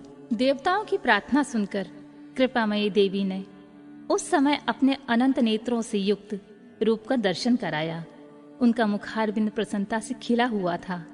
वे अपने चारों हाथों में क्रमशः धनुष, बाण, कमल और नाना प्रकार के फल मूल लिए हुए थीं। उस समय प्रजाजनों को कष्ट उठाते देख उनके सभी नेत्रों में करुणा के आंसू छलक आए। वे व्याकुल होकर लगातार 9 दिन और 9 रात रोती रहीं। उन्होंने अपने नेत्रों से अश्रु जल की सहस्रों धाराएं प्रवाहित की। उन धाराओं से सब लोग तृप्त हो गए और समस्त औषधियां भी सिंच गईं। सरिताओं और समुद्र में जल अगाध भर गया। पृथ्वी पर साग और फल मूल के अंकुर उत्पन्न होने लगे। देवी शुद्ध हृदय वाले महात्मा पुरुषों को अपने हाथों में रखे हुए फल बांटने लगी। उन्होंने गौओं के लिए सुंदर घास और दूसरे प्राणियों के लिए यथायोग्य भोजन प्रस्तुत किए। देवता, ब्राह्मण और मनुष्यों सहित संपूर्ण प्राणी संतुष्ट हो गए। तब देवी ने देवताओं से पूछा, तुम्हारा और कौन सा कार्य सिद्ध करूं? उस समय सब देवता एकत्र होकर बोले, देवी, आपने सब लोगों को संतुष्ट कर दिया है। अब कृपा करके दुर्गमासुर के द्वारा अपहत हुए वेद लाकर हमें दीजिए। तब देवी ने तथास्तु कहकर कहा, देवताओं, अपने घर को जाओ। मैं शीघ्र ही संपूर्ण वेद लाकर तुम्हें अर्पित करूंगी। यह सुनकर सब देवता बड़े प्रसन्न हुए। वे प्रफुल्ल नील कमल के समान नेत्रों वाली जगदम्बा को भली भांति प्रणाम करके अपने अपने धाम को गए। फिर तो स्वर्ग, अंतरिक्ष और पृथ्वी पर बड़ा भारी कोलाहल मच गया। उसे सुनकर उस भयानक दैत्य ने चारों ओर से देवपुरी को घेर लिया। तब शिवा देवताओं की रक्षा के लिए चारों ओर से तेजोमय मंडल का निर्माण करके स्वयं उस घेरे से बाहर आ गईं। फिर तो देवी और दैत्य दोनों में घोर युद्ध आरंभ हो गया। समरांगन में दोनों ओर से कवच को छिन्न भिन्न कर देने वाली तीखे बाणों की वर्षा होने लगी। इस बीच में देवी के शरीर से सुंदर रूप वाली काली, तारा, छिन्नमस्ता, श्रीविद्या, भुवनेश्वरी, भैरवी, बगला, ध्रुमा, श्रीमती, त्रिपुर सुंदरी और मातंगी, ये 10 महाविद्याएं अस्त्र शस्त्र लिए निकली। तत्पश्चात दिव्य मूर्ति वाली असंख्य मातृकाएं प्रकट हुईं। उन सब ने अपने मस्तक पर चंद्रमा का मुकुट धारण कर रखा था और वे सब के सब विद्युत के समान दीप्तिमयी दिखाई देती थीं। इसके बाद उन मातृगणों के साथ दैत्यों का भयंकर युद्ध आरंभ हुआ। उन सब ने मिलकर उस रौरव अथवा दुर्गम दैत्य की 100 अक्षौणी सेनाएं नष्ट कर दी। इसके बाद देवी ने त्रिशूल की धार से उस दुर्गम दैत्य को मार डाला। वह दैत्य जड़ से खोदे गए वृक्ष की भांति पृथ्वी पर गिर पड़ा। इस प्रकार ईश्वरी ने उस समय दुर्गमासुर नामक दैत्य को मारकर चारों वेद वापस ले देवताओं को दे दिए। तब देवता बोले, अंबिका, आपने हम लोगों के लिए असंख्य नेत्रों से युक्त रूप धारण कर लिया था, इसीलिए मुनिजन आपको शताक्षी कहेंगे। अपने शरीर से उत्पन्न हुए शाकों द्वारा आपने समस्त लोगों का भरण पोषण किया है, इसीलिए शाकंभरी के नाम से आपकी ख्याति होगी। शिवे, आपने दुर्गम नामक महादैत्य का वध किया है, इसलिए लोग आप कल्याणमयी भगवती को दुर्गा कहेंगे। योग निद्रे, आपको नमस्कार है। महाबले, आपको नमस्कार है। ज्ञानदायिनी, आपको नमस्कार है। आप जगत माता को बारंबार नमस्कार है। तत्वमसि आदि महावाक्यों द्वारा जिन परमेश्वरी का ज्ञान होता है, उन अनंत कोटि ब्रह्मांडों का संचालन करने वाली भगवती दुर्गा को बारंबार नमस्कार है। माता, आप तक मन, वाणी और शरीर की पहुंच होनी कठिन है। सूर्य, चंद्रमा और अग्नि, ये तीनों आपके नेत्र हैं। हम आपके प्रभाव को नहीं जानते, इसलिए आपकी स्तुति करने में असमर्थ हैं। सुरेश्वरी माता, शताक्षी को छोड़कर दूसरा कौन है जो हम जैसे अमरों पर दृष्टिपात करके ऐसी दया करे? देवी, आपको सदा ऐसा ही प्रयत्न करना चाहिए जिससे तीनों लोग निरंतर विघ्न बाधाओं से तिरस्कृत न हो। आप हमारे शत्रुओं का नाश करती रहें। देवी ने कहा, देवताओं, जैसे बछड़ों को देखकर गोएं व्यग्र हो उतावली के साथ उनकी ओर दौड़ती हैं, उसी तरह मैं भी तुम सबको देखकर व्याकुल होकर दौड़ आती हूँ। तुम्हें ना देखने में मेरा एक क्षण भी युग के समान बीतता है। मैं तुम्हें अपने बच्चों के समान समझती हूँ और तुम्हारे लिए अपने प्राण भी दे सकती हूँ। तुम लोग मेरे प्रति भक्ति भाव से सुशोभित हो, अतः तुम्हें कोई भी चिंता नहीं करनी चाहिए। मैं तुम्हारी सारी आपत्तियों का निवारण करने के लिए सदैव उद्यत हूँ। जैसे पूर्व काल में तुम्हारी रक्षा के लिए मैंने दैत्यों को मारा था, उसी प्रकार आगे भी असुरों का संहार करूंगी। इसमें तुम्हें संशय नहीं करना चाहिए। यह मैं सत्य सत्य कहती हूँ। भविष्य में जब पुनः शुंभ और निशुंभ नाम के दूसरे दैत्य होंगे, उस समय मैं यशोमयी देवी नंद पत्नी यशोदा के गर्भ से योनिज रूप धारण करके गोकुल में उत्पन्न होंगी और यथा समय उन असुरों का वध करूंगी। नंद की पुत्री के होने के कारण उस समय मुझे लोग नंदजा कहेंगे। जब मैं भ्रमर का रूप धारण करके अरुण नामक असुर का वध करूंगी, तब संसार के मनुष्य मुझे भ्रामरी कहेंगे। फिर मैं भीम भयंकर रूप धारण करके राक्षसों को खाने लगूंगी। उस समय मेरा भीमा देवी नाम प्रसिद्ध होगा। जब जब पृथ्वी पर असुरों की ओर से बाधा उत्पन्न होगी, तब तब मैं अवतार लेकर प्रजाजनों का कल्याण करूंगी। इसमें संशय नहीं है। जो देवी शताक्षी कही गई है, वे शाकंभरी ही मानी गई हैं तथा उन्हीं को दुर्गा भी कहा गया है। तीनों नामों द्वारा एक ही व्यक्ति का प्रतिपादन होता है। इस पृथ्वी पर महेश्वरी शताक्षी के समान दूसरा कोई दयालु देवता नहीं है, क्योंकि वे समस्त प्रजाओं को संतृप्त देख 9 दिन तक रोती रह गई थीं।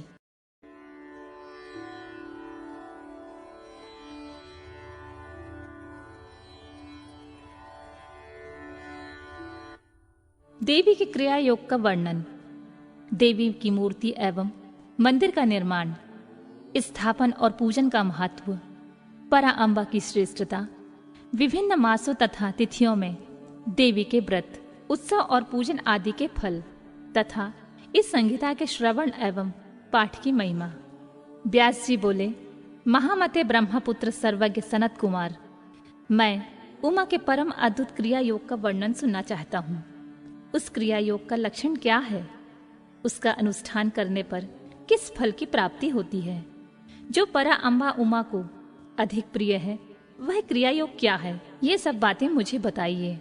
सनत कुमार जी ने कहा, महाबुद्धिमान द्वैपायन, तुम जिस रहस्य की बात पूछ रहे हो वह सब मैं बताता हूँ, ध्यान देकर सुनो।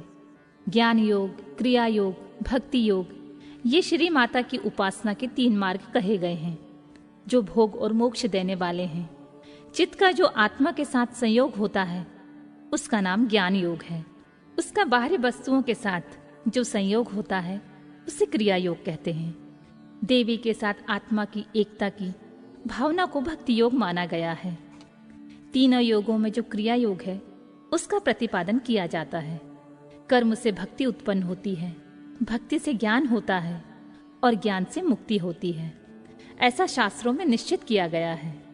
मुनिश्रेष्ठ, मोक्ष का प्रधान कारण योग है, परंतु योग का ध्येय का उत्तम साधन क्रिया योग है। प्रकृति को माया जाने और सनातन ब्रह्म को मायावी अथवा माया का स्वामी समझें। उन दोनों के स्वरूप को एक दूसरे से अभिन्न जानकर मनुष्य संसार बंधन से मुक्त हो जाता है। काली नंदन, जो मनुष्य देवी के लिए पत्थर, लकड़ी अथवा मिट्टी का मंदिर बनाता है, उसके पुण्य फल का वर्णन सुनो। प्रतिदिन योग के द्वारा आराधना करने वाले को जिस महान फल की प्राप्ति होती है, वह सारा फल उस पुरुष को मिल जाता है जो देवी के लिए मंदिर बनवाता है। श्री माता का मंदिर बनवाने वाला धर्मात्मा पुरुष अपनी पहली बीती हुई तथा आगे आने वाली हजार हजार पीढ़ियों का उद्धार कर देता है। करोड़ों जन्मों में किए हुए थोड़े या बहुत से पाप जो शेष रह जाते हैं, वे श्री माता के मंदिर का निर्माण आरंभ करते ही क्षण भर में नष्ट हो जाते हैं। जैसे नदियों में गंगा, संपूर्ण नदों में सोनभद्र, क्षमा में पृथ्वी, गहराई में समुद्र और समस्त ग्रहों में सूर्य देव का विशिष्ट स्थान है, उसी प्रकार समस्त देवताओं में श्री परा अम्बा श्रेष्ठ मानी गई हैं। वे समस्त देवताओं में मुख्य हैं। जो उनके लिए मंदिर बनवाता है वह जन्म जन्म में प्रतिष्ठा पाता है। काशी, कुरुक्षेत्र, प्रयाग, पुष्कर, गंगा सागर तट, नैमिषारण्य, अमरकंटक पर्वत, परम पुण्यमय श्री पर्वत, ज्ञान पर्वत, गौकर्ण, मथुरा, अयोध्या और द्वारका इत्यादि पुण्य प्रदेशों में अथवा जिस किसी भी स्थान में माता का मंदिर बनवाने वाला मनुष्य संसार बंधन से मुक्त हो जाता है। मंदिर में ईंटों का जोड़ जब तक या जितने वर्षों तक रहता है, उतने हजार वर्षों तक वह पुरुष मणिद्वीप में प्रतिष्ठित होता है। जो समस्त शुभ लक्षणों से संपन्न उमा की प्रतिमा बनवाता है, वह निर्भय होकर अवश्य उनके परम धाम में जाता है।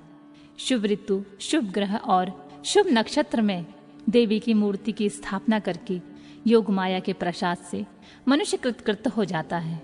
कल्प के आरंभ से लेकर अंत तक कुल में जितनी पीढ़ियां बीत गई हैं और जितनी आने वाली हैं, उन सबको मनुष्य सुंदर देवी मूर्ति की स्थापना करके तार देता है। जो केवल जगत योनि परा अम्बा की शरण लेते हैं, उन्हें मनुष्य नहीं मानना चाहिए। वे साक्षात देवी के गण हैं, जो चलते फिरते, सोते जागते अथवा खड़े होते समय उमा इस दो शब्द का नाम उच्चारण करते हैं, वे शिवा के ही गण हैं। जो नित्य नैमित्तिक कर्म से पुष्प, धूप और दीपों द्वारा देवी परा शिवा का पूजन करते हैं, वे शिवा के धाम में जाते हैं। जो प्रतिदिन गोबर या मिट्टी से देवी के मंदिर को लीपते हैं अथवा उसमें झाड़ू देते हैं, वे भी उमा के धाम में जाते हैं।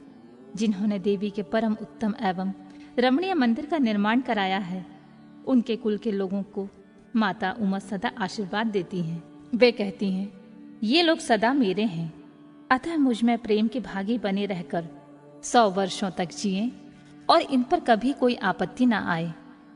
इस प्रकार श्री माता दिन रात आशीर्वाद देती हैं। जिसने महादेवी उमा की शुभ मूर्ति का निर्माण कराया है, उसके कुल के 10,000 पीढ़ियों तक के लोग मणिद्वीप में सम्मान पूर्वक रहते हैं।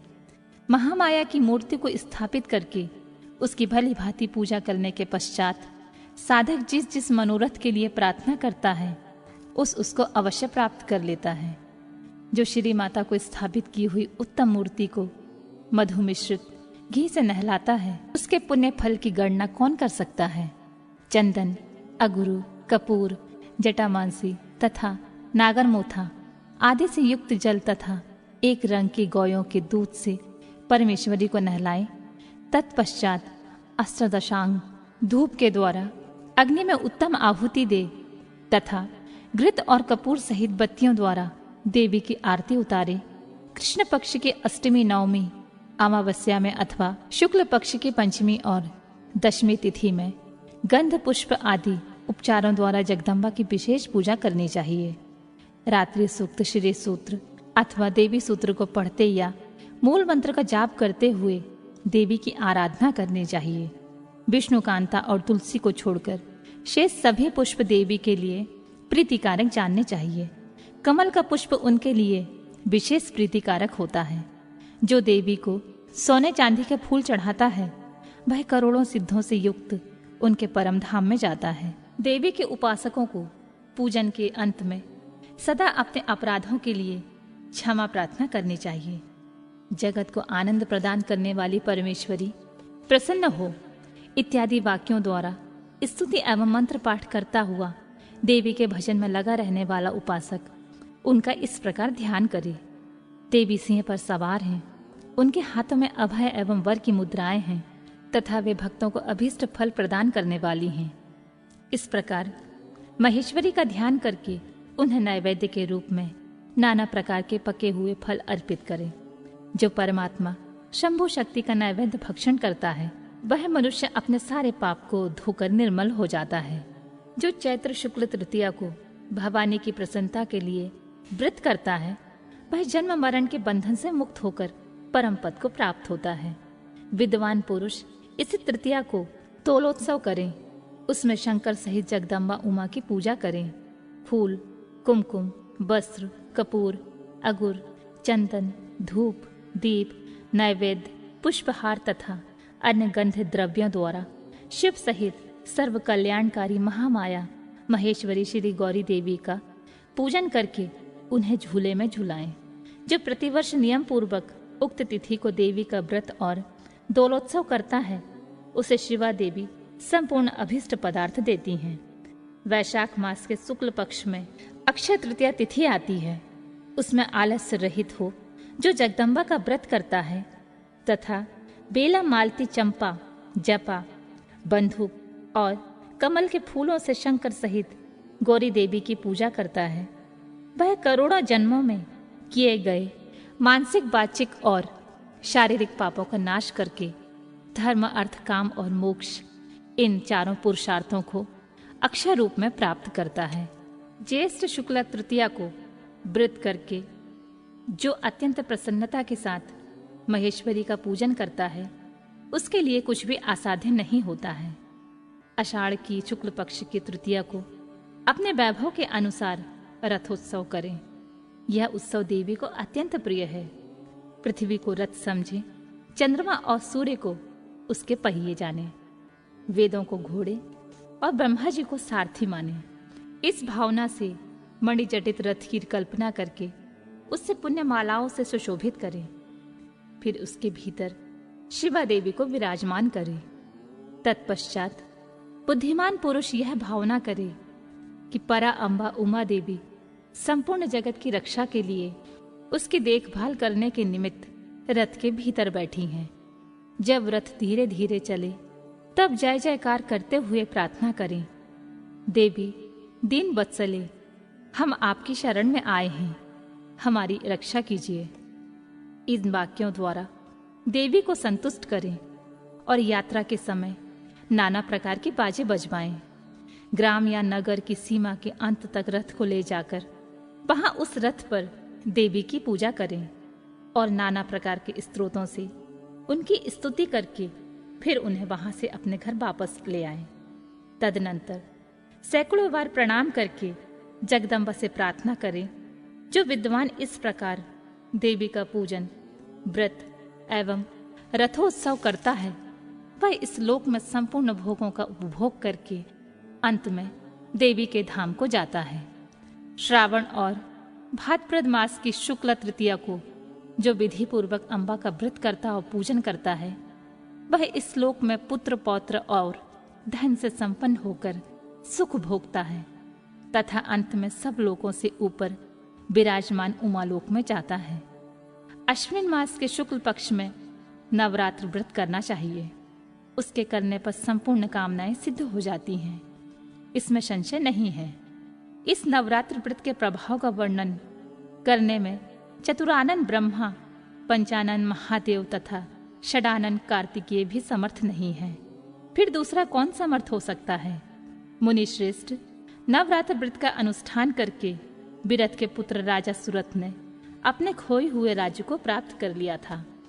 अयोध्या के बुद्धिमान नरेश ध्रुव संधि कुमार सुदर्शन ने इस नवरात्र के प्रभाव से ही राज्य प्राप्त किया था, जो पहले उनके हाथों से छिन गया था। इस व्रतराज का अनुष्ठान और महेश्वरी की आराधना करके समाधि वैश्य संसार बंधन से मुक्त हो मोक्ष के भागी हुए थे। जो मनुष्य अश्विन मास की शुक्ल पक्ष में विधि पूर्वक व्रत करके तृतीया, पंचमी, सप्तमी, अष्टमी, नवमी एवं चतुर्दशी तिथियों को देवी का पूजन करता है, देवी शिवा निरंतर उसके संपूर्ण अभीष्ट मनोरथ की पूर्ति करती रहती हैं। जो कार्तिक, मार्गशीर्ष, पौष माघ और फाल्गुन मास के शुक्ल पक्ष के तृतीया को व्रत करता है और लाल कनेर आदि के फूलों एवं सुगंधित धूपों से मंगलमयी देवी की पूजा करता है, वह संपूर्ण मंगल को प्राप्त कर लेता है। स्त्रियों को अपने सौभाग्य की प्राप्ति एवं रक्षा के लिए सदा इस महान व्रत का आचरण करना चाहिए तथा पुरुषों को भी विद्या, धन एवं पुत्र प्राप्ति के लिए इसका अनुष्ठान करना चाहिए। इनके सिवा अन्य भी जो देवी को प्रिय लगने वाले उमा महेश्वर आदि के व्रत हैं, मुमुक्षु पुरुषों को उनका भक्ति भाव से आचरण करना चाहिए। यह उमा संहिता परम पुण्यमयी तथा शिव भक्ति को बढ़ाने वाली है। इसमें नाना प्रकार के उपाख्यान हैं। जो कल्याणमयी संहिता भोग तथा मोक्ष प्रदान करने वाली है, जो इसे भक्ति भाव से सुनता या एकाग्रचित होकर सुनाता अथवा पढ़ता है या पढ़ाता है, वह परम गति को प्राप्त होता है। जिसके घर में सुंदर अक्षरों में लिखी गई यह संहिता विधिवत पूजित होती है, वह संपूर्ण अभीष्टों को प्राप्त कर लेता है। उससे भूत, प्रेत और पिशाचादि दुष्टों से कभी भय नहीं होता। वह पुत्र पौत्र आदि संपत्ति को अवश्य पाता है, इसमें संशय नहीं है। अतः शिवा की भक्ति चाहने वाले पुरुषों को सदा इस परम पुण्यमयी रमणीय उमा संहिता का श्रवण एवं पाठ करना चाहिए। उमा संहिता संपूर्ण।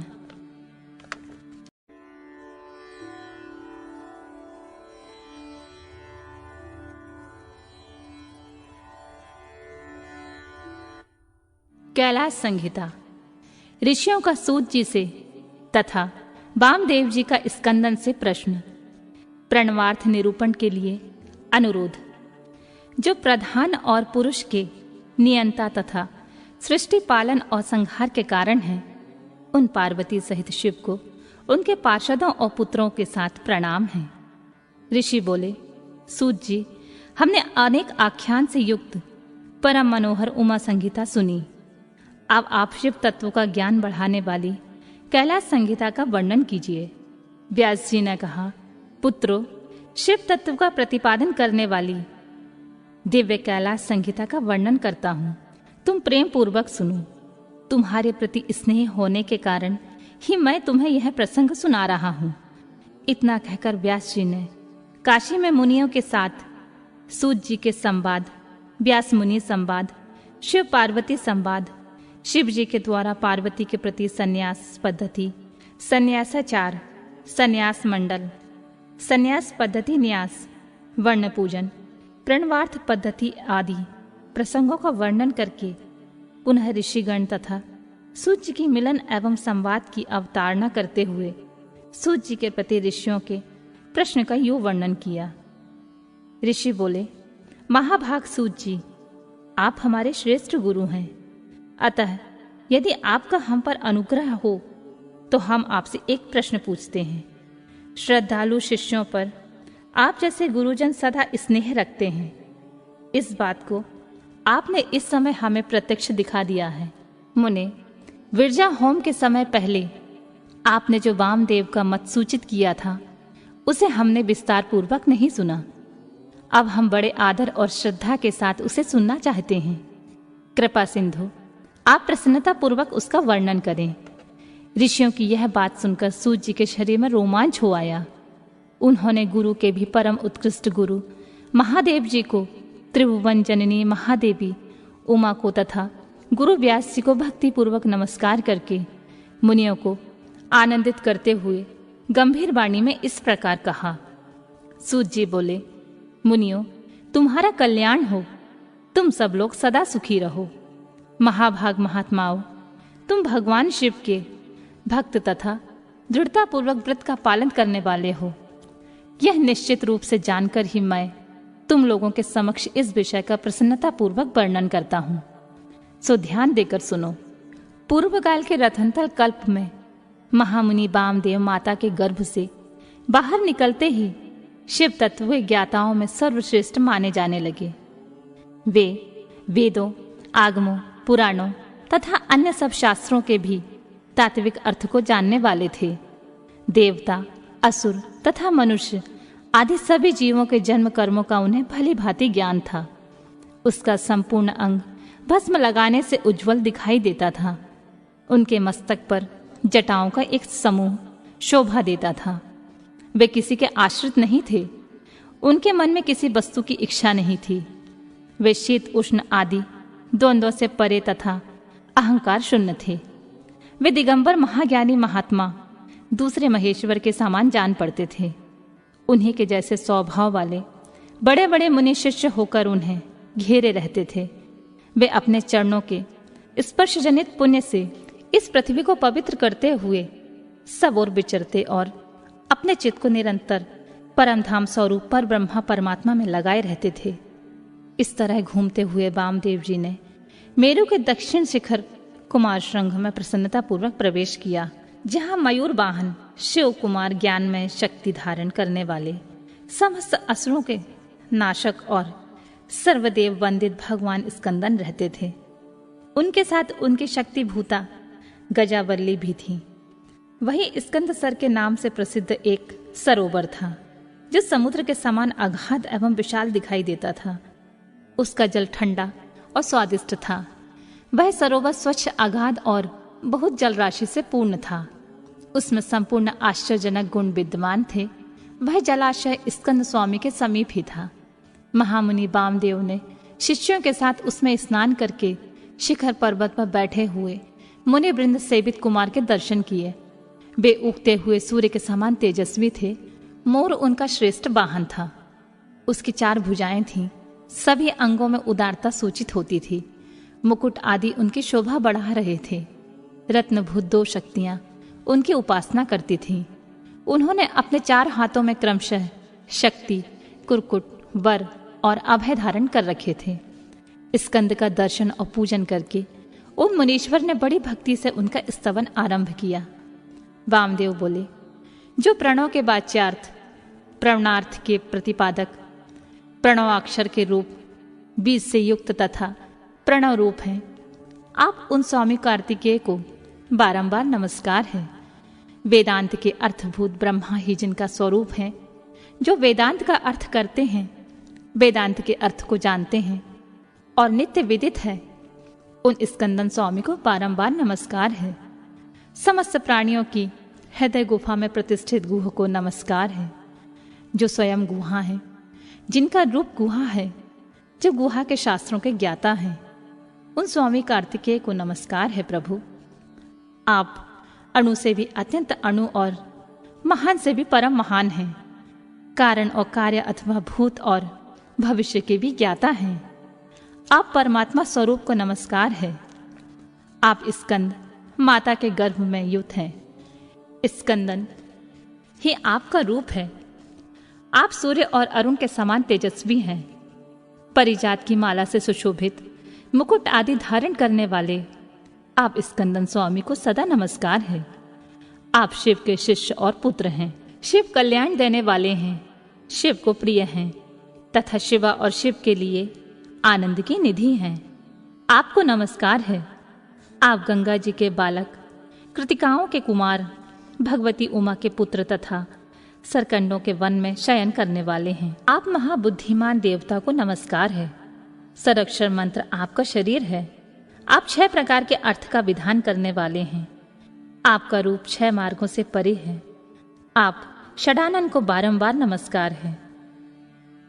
आपके 12 विशाल नेत्र और 12 उठी हुई भुजाएं हैं।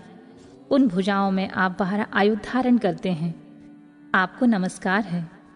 आप चतुर्भुज रूपधारी, शांत तथा चारों भुजाओं से क्रमशः शक्ति, कुरकुट, वर और अभय धारण करते हैं। आप असुर विदारण देव को नमस्कार है। आपका वक्ष स्थल गजा बल्लवी के कूचों में लगे हुए कुमकुम से अंकित है। अपने छोटे भाई गणेश जी की आनंदमयी महिमा को सुनकर आप मन ही मन आनंदित होते हैं। आपको नमस्कार है। ब्रह्मा आदि देवता, मुनि और किन्नर गणों से गाई जाने वाली गाथा विशेष के द्वारा जिनके पवित्र कीर्ति धाम का चिंतन किया जाता है, उन आप स्कंदन को नमस्कार है। देवताओं के निर्मल किरीट को विभूषित करने वाली पुष्पमालाओं से आपके मनोहर चरणारविंदों की पूजा की जाती है। आपको नमस्कार है। जो वामदेव द्वारा वर्णित इस दिव्य स्कंदन स्रोत का पाठ या श्रवण करता है, वह परम गति को प्राप्त होता है।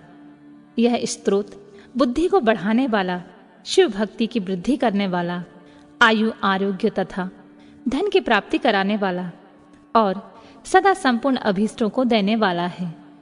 वामदेव ने इस प्रकार देव सेनापति भगवान स्कंदन की स्तुति करके 3 बार उनकी परिक्रमा की और पृथ्वी पर दंड की भांति गिरकर नतमस्तक हो बारंबार साष्टांग प्रणाम और परिक्रमा करने के अनंतर वे विनीत भाव से उनके पास खड़े हो गए। वामदेव जी के द्वारा किए गए इस परमार्थपूर्ण स्त्रोत को सुनकर महेश्वर पुत्र भगवान स्कंदन बड़े प्रसन्न हुए। उस समय भी महासेन वामदेव जी से बोले, मुने, मैं तुम्हारी की हुई पूजा, स्तुति और भक्ति से तुम पर बहुत प्रसन्न हूँ। तुम्हारा कल्याण हो। आज मैं तुम्हारा कौन सा कार्य सिद्ध करूं? तुम योगियों में प्रधान, सर्वथा परिपूर्ण और निष्प्रह हो। इस जगत में कोई ऐसी वस्तु नहीं है जिसके लिए तुम जैसे वीतराग महर्षि याचना करें। तथापि धर्म की रक्षा और संपूर्ण जगत पर अनुग्रह करने के लिए तुम जैसे साधु संत भूतल पर विचरते रहते हैं। ब्राह्मण, यदि इस समय मुझसे कुछ सुनना चाहते हो, कहो, मैं लोक पर अनुग्रह करने के लिए उस विषय का वर्णन करूंगा। स्कंदन की यह बात सुनकर महामुनि वामदेव ने विनय भाव हो मेघ के समान गंभीर वाणी में कहा, भगवान, आप परमेश्वर हैं। अलौकिक और लौकिक सब प्रकार की विभूतियों के दाता हैं। सर्वज्ञ, सर्वकर्ता, संपूर्ण शक्तियों को धारण करने वाले और सबके स्वामी हैं। हम साधारण जीव हैं।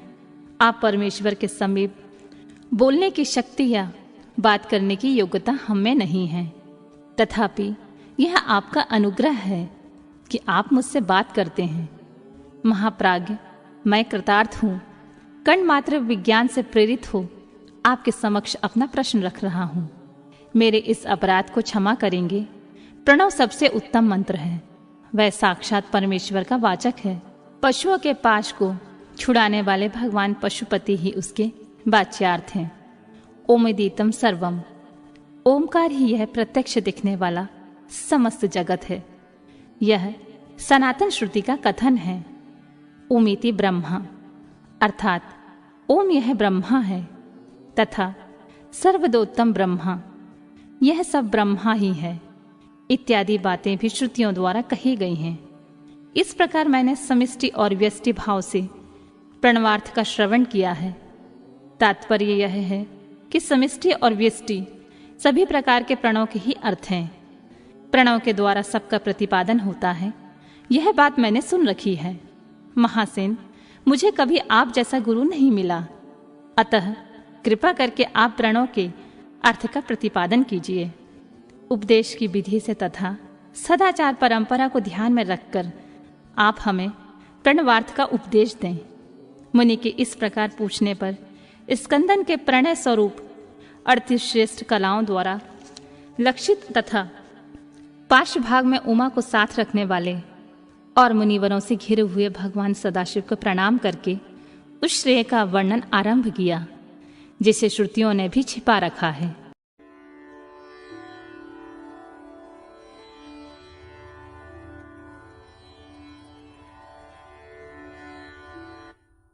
प्रणव के वाच्यार्थ रूप सदाशिव के स्वरूप का ध्यान, वर्णाश्रम धर्म के पालन का महत्व, ज्ञानमयी पूजा, संन्यास के पूर्वांग भूत नांदी श्राद्ध एवं ब्रह्म यज्ञ आदि का वर्णन। स्कंदन जी ने कहा, महाभाग मुनीश्वर वामदेव, तुम्हें साधुवाद है क्योंकि तुम भगवान शिव के भक्त हो और शिव तत्व के ज्ञाताओं में सबसे श्रेष्ठ हो। तीनों लोकों में कोई ऐसी वस्तु नहीं है जो तुम्हें ज्ञात ना हो, तथापि तुम लोक पर अनुग्रह करने वाले हो, इसलिए तुम्हारे समक्ष इस विषय का वर्णन करूंगा। इस लोक में जितने जीव हैं वे सब नाना प्रकार के शास्त्रों से मोहित हैं। परमेश्वर की अति विचित्र माया ने उन्हें परमार्थ से वंचित कर दिया है। अतः प्रणव के वाच्यार्थ भूत साक्षात महेश्वर को वे नहीं जानते। वे महेश्वर के सगुण निर्गुण तथा त्रिदेवों के जनक परब्रह्मा परमात्मा हैं। मैं अपना दाहिना हाथ उठाकर तुमसे शपथ पूर्वक कहता हूं कि यह सत्य है, सत्य है। मैं बारंबार इस सत्य को दोहराता हूं कि प्रणव का अर्थ साक्षात शिव ही है। श्रुतियों, स्मृति शास्त्रों, पुराणों तथा आगमों में प्रधानतया उन्हीं को प्रणव का वाच्यार्थ बताया गया है। जहां से मन सहित वाणी उस परमेश्वर को ना पाकर लौट आती है जिसके आनंद का अनुभव करने वाला पुरुष किसी से नहीं डरता। ब्रह्मा, विष्णु तथा इंद्र सहित यह संपूर्ण जगत भूतों और इंद्रिय समुदाय के साथ सर्वप्रथम जिससे प्रकट होता है, जो परमात्मा स्वयं किसी से और कभी भी उत्पन्न नहीं होता है, जिसके निकट विद्युत सूर्य और चंद्रमा का प्रकाश काम नहीं देता तथा जिसके प्रकाश से ही यह संपूर्ण जगत सब ओर प्रकाशित होता है, वह परब्रह्मा परमात्मा संपूर्ण ऐश्वर्य से संपन्न होने के कारण स्वयं ही सर्वेश्वर शिव नाम धारण करता है। हृदय काश के भीतर विराजमान जो भगवान शंभु मुमुक्षु पुरुषों के ध्येय हैं, जो सर्वव्यापी प्रकाशात्मा भात स्वरूप एवं चिन्मय हैं, जिन परम पुरुष की पराशक्ति शिवा भक्ति भाव से सुलभ मनोहरा निर्गुण अपने गुणों से ही निगुण और निष्कल हैं, उन परमेश्वर के तीन रूप हैं, स्थूल, सूक्ष्म और दोनों से परे। मुने, मुमुक्षु योगियों को नित्य क्रमशः उनके इन स्वरूपों का ध्यान करना चाहिए। वे शंभु निष्कल संपूर्ण देवताओं के सनातन आदिदेव, ज्ञान क्रिया स्वभाव एवं परमात्मा कहे जाते हैं। उन देवादिदेव की साक्षात मूर्ति सदाशिव है। ईशानादि 5 मंत्र उनके शरीर हैं। वे महादेव जी पंचकला रूप हैं। उनकी अंग कांति शुद्ध स्फटिक के समान उज्जवल है। वे सदा प्रसन्न रहने वाले तथा शीतल आभा से युक्त हैं। उन प्रभु के 5 मुख, 10 भुजाएं और 15 नेत्र हैं। ईशान मंत्र उनका मुकुट मंडित मस्तक है। तत्पुरुष मंत्र उस पुरातन प्रभु का मुख है। अघोर मंत्र हृदय है। वामदेव मंत्र गुहा प्रदेश है तथा सद्योजात मंत्र उनके पैर हैं। इस प्रकार ये 5 मंत्र रूप हैं। वे ही साक्षात साकार और निराकार परमात्मा हैं। सर्वज्ञता आदि 6 शक्तियां उनके शरीर के 6 अंग हैं। वे शब्दादि शक्तियों से स्फुरित हृदय कमल के द्वारा सुशोभित हैं। वाम भाग में मनोजन्य नामक अपनी शक्ति से विभूषित हैं। अब मैं मंत्र आदि 6 प्रकार के अर्थों को प्रकट करने के लिए जो अर्थोपन्यास की पद्धति है, उसके द्वारा प्रणों के समिष्टि और व्यष्टि संबंधी भावार्थ का वर्णन करूंगा। परंतु पहले उपदेश का क्रम बताना उचित है, इसलिए उसी को सुनो। मुने, इस मानव लोक में 4 वर्ण प्रसिद्ध हैं।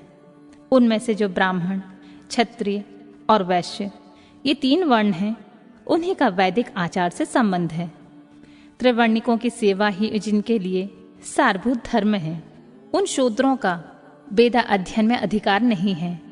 यदि सब त्रिवर्णिक अपने अपने आश्रम धर्म के पालन में हार्दिक अनुराग में लगे हों, तो उनका ही श्रुतियों और स्मृतियों में प्रतिपादित धर्म के अनुष्ठान में अधिकार है, दूसरे का कदापि नहीं। श्रुति और स्मृति में प्रतिपादित कर्म का अनुष्ठान करने वाला पुरुष अवश्य सिद्धि को प्राप्त होगा। यह बात वेदोक्त मार्ग को दिखाने वाले परमेश्वर ने स्वयं कही है। वर्ण धर्म और आश्रम धर्म के पालन जनित पुण्य से परमेश्वर का पूजन करके बहुत से श्रेष्ठ मुनि उनके सायुज्य को प्राप्त हो गए हैं।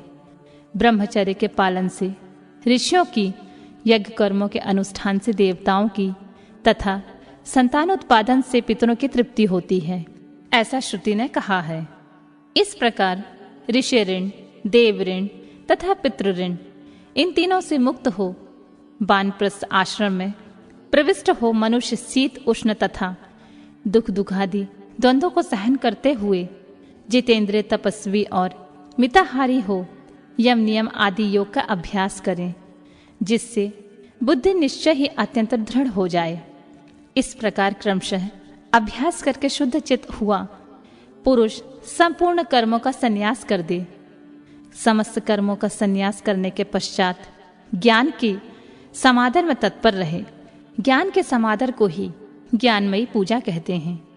वह पूजा जीव की साक्षात शिव के साथ एकता का बोध कराकर जीवन मुक्ति रूप फल देने वाली होती है। यतियों के लिए इस पूजा को सर्वोत्तम तथा निर्दोष समझना चाहिए। महाप्राज्ञ, तुम पर स्नेह होने के कारण लोकानुग्रह की कामना से मैं उस पूजा की विधि बता रहा हूँ। सावधान होकर सुनो। साधक को चाहिए कि वह संपूर्ण शास्त्रों के तत्वार्थ के ज्ञाता, वेदांत ज्ञान के पारंगत तथा बुद्धिमान में श्रेष्ठ आचार्य की शरण में जाए। उत्तम बुद्धि से युक्त एवं चतुर साधक आचार्य के समीप जाकर विधि पूर्वक दंड प्रणाम आदि के द्वारा उन्हें यत्न पूर्वक संतुष्ट करे। फिर गुरु की आज्ञा ले वह 12 दिनों तक केवल दूध पीकर रहे। तदनंतर शुक्ल पक्ष की चतुर्थी या दशमी को प्रातःकाल विधिवत स्नान करके शुद्ध चित हुआ विद्वान साधक नित्य कर्म करके गुरु को बुलाकर शास्त्रोक्त विधि से नांदी श्राद्ध करे। नांदी श्राद्ध में विश्व देवों की संज्ञा सत्य और वसु बताई गई है। प्रथम देव श्राद्ध में नांदी मुख देवता ब्रह्मा, विष्णु और महेश कहे गए हैं। दूसरे ऋषि श्राद्ध में उन्हें ब्रह्मर्षि, देवर्षि तथा राजर्षि कहा गया है। तीसरे दिव्य श्राद्ध में उनकी वसु, रुद्र और आदित्य संज्ञा बताई गई है। चौथे मनुष्य श्राद्ध में सनक आदि 4 मुनीश्वर का नांदी मुख देवता है। 5वें भूत श्राद्ध में 5 महाभूत नेत्र आदि 11 इंद्रिय समूह तथा जरायुज आदि चतुर्विध प्राणी समुदाय नांदी मुख माने गए हैं। छठे पितृ श्राद्ध में पिता, पितामह और प्रपितामह, ये तीनों नांदी मुख देवता हैं। 7वें मातृ श्राद्ध में माता, पितामही और प्रपितामही, इन तीनों को नांदी मुख देवता बताया गया है। 8वें आत्म श्राद्ध में आत्मा, पिता, पितामह और प्रपितामह, ये 4 नांदी मुख देवता कहे गए हैं। माता महात्मक श्राद्ध में मातामह, प्रमातामह और वृद्ध प्रमातामह, ये तीनों नांदी मुख देवता सपत्निक बताए गए हैं। प्रत्येक श्राद्ध में 2-2 ब्राह्मण करके जितने ब्राह्मण आवश्यक हों उन्हें आमंत्रित करें और स्वयं यत्न पूर्वक आचमन करके पवित्र हो उन ब्राह्मणों के पैर धोएं। उस समय इस प्रकार कहें, जो समस्त संपत्तियों की प्राप्ति के कारण आई हुई आपत्तियों के समूहों को नष्ट करने के लिए धूमकेतु रूप तथा अपार संसार सागर से पार लगाने के लिए सेतु के समान है, वे ब्राह्मणों की चरण धूलियां मुझे पवित्र करें।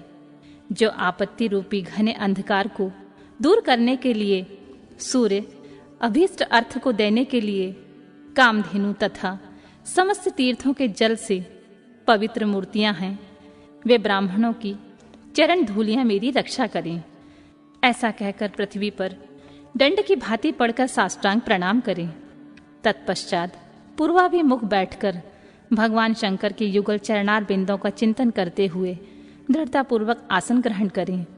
हाथ में पवित्र ले शुद्ध हो नूतन यज्ञ पवित्र धारण कर 3 बार प्राणायाम करें। तदनंतर तिथि आदि का स्मरण करके इस तरह संकल्प करें, मेरे संन्यास का अंगभूत जो पहले विश्वदेव का पूजन, फिर देवादि अष्टविधि श्राद्ध तथा अंत में मातामह श्राद्ध है, उसे आप लोगों की आज्ञा ले मैं पार्वण की विधि से संपन्न करूंगा।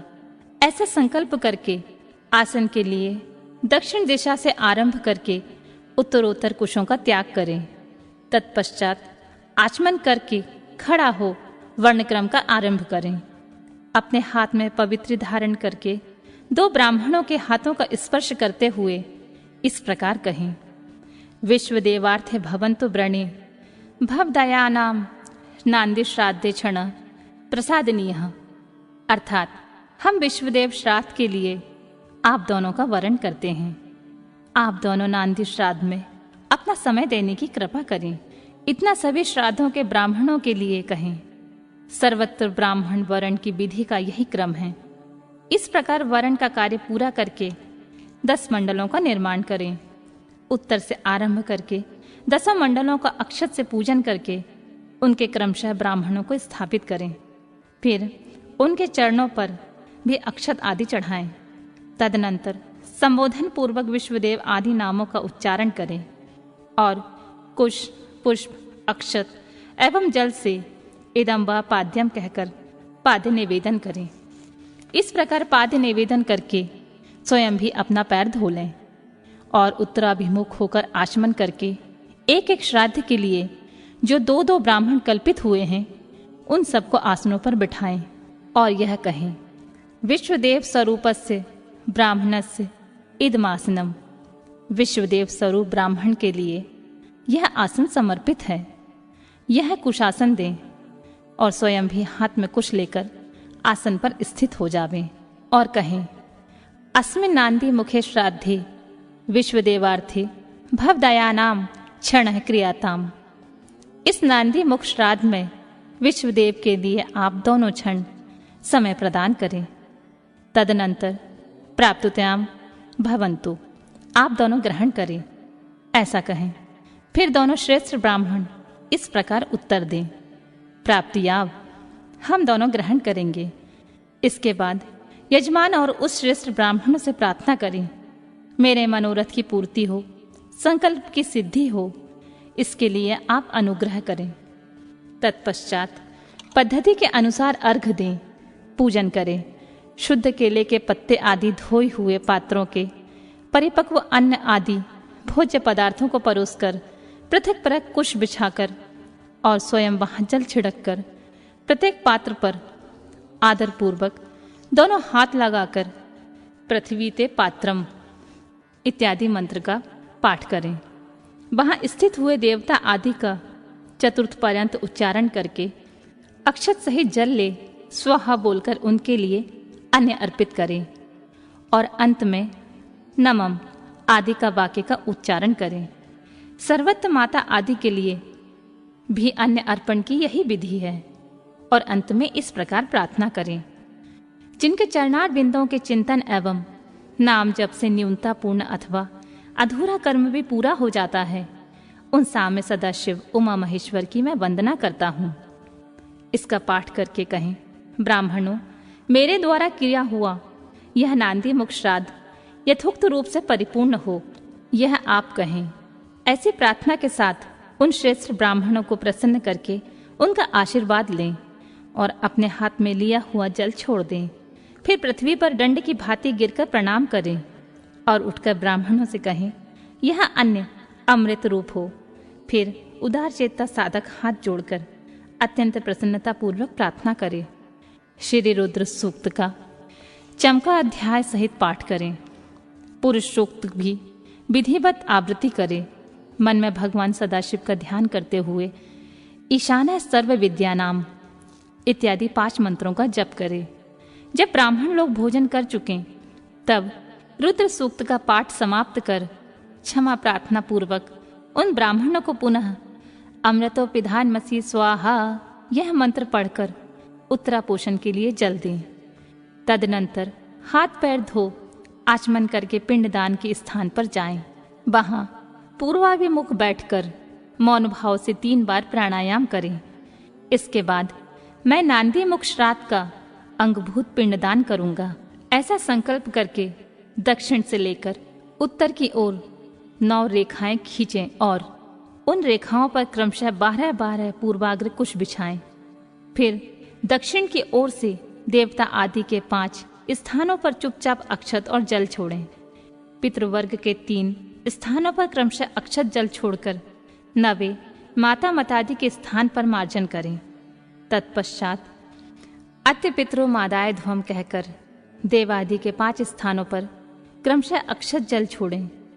इस प्रकार अवनेजन दे 5 स्थानों पर प्रत्येक के लिए 3-3 पिंड दें। इसी तरह शेष स्थानों पर भी करें। अपने गुहा सूत्र में बताई हुई पद्धति के अनुसार सभी पिंड पृथक पृथक देने चाहिए। फिर पितरों के सादे गुण के लिए जल अक्षत अर्पित करें। तत्पश्चात अपने हृदय कमल में सदाशिव देव का ध्यान करें और पूर्वोक्त यत्पाद पद स्मरणात् इत्यादि श्लोकों का पुनः स्मरण करके ब्राह्मणों को नमस्कार पूर्वक यथाशक्ति दक्षिणा दें। फिर त्रुटियों के लिए क्षमा याचना करके देवता पितरों का विसर्जन करें। पिंडों का उत्सर्ग करके उन्हें गौयों को खाने के लिए दे दें अथवा जल में डाल दें। तत्पश्चात पुण्याह वाचन करके 100 जनों के साथ भोजन करें। दूसरे दिन प्रातःकाल उठकर शुद्ध बुद्धि वाला साधक उपवास पूर्वक व्रत रखे। कांख और उपस्थ के बालों को छोड़कर शेष सभी बाल मुड़वा लें, परंतु शिखा के 7-8 बाल अवश्य बचा लें। फिर स्नान करके धुले हुए वस्त्र पहनकर शुद्ध हो 2 बार आचमन करके मौन हो विधिवत भस्म धारण करें।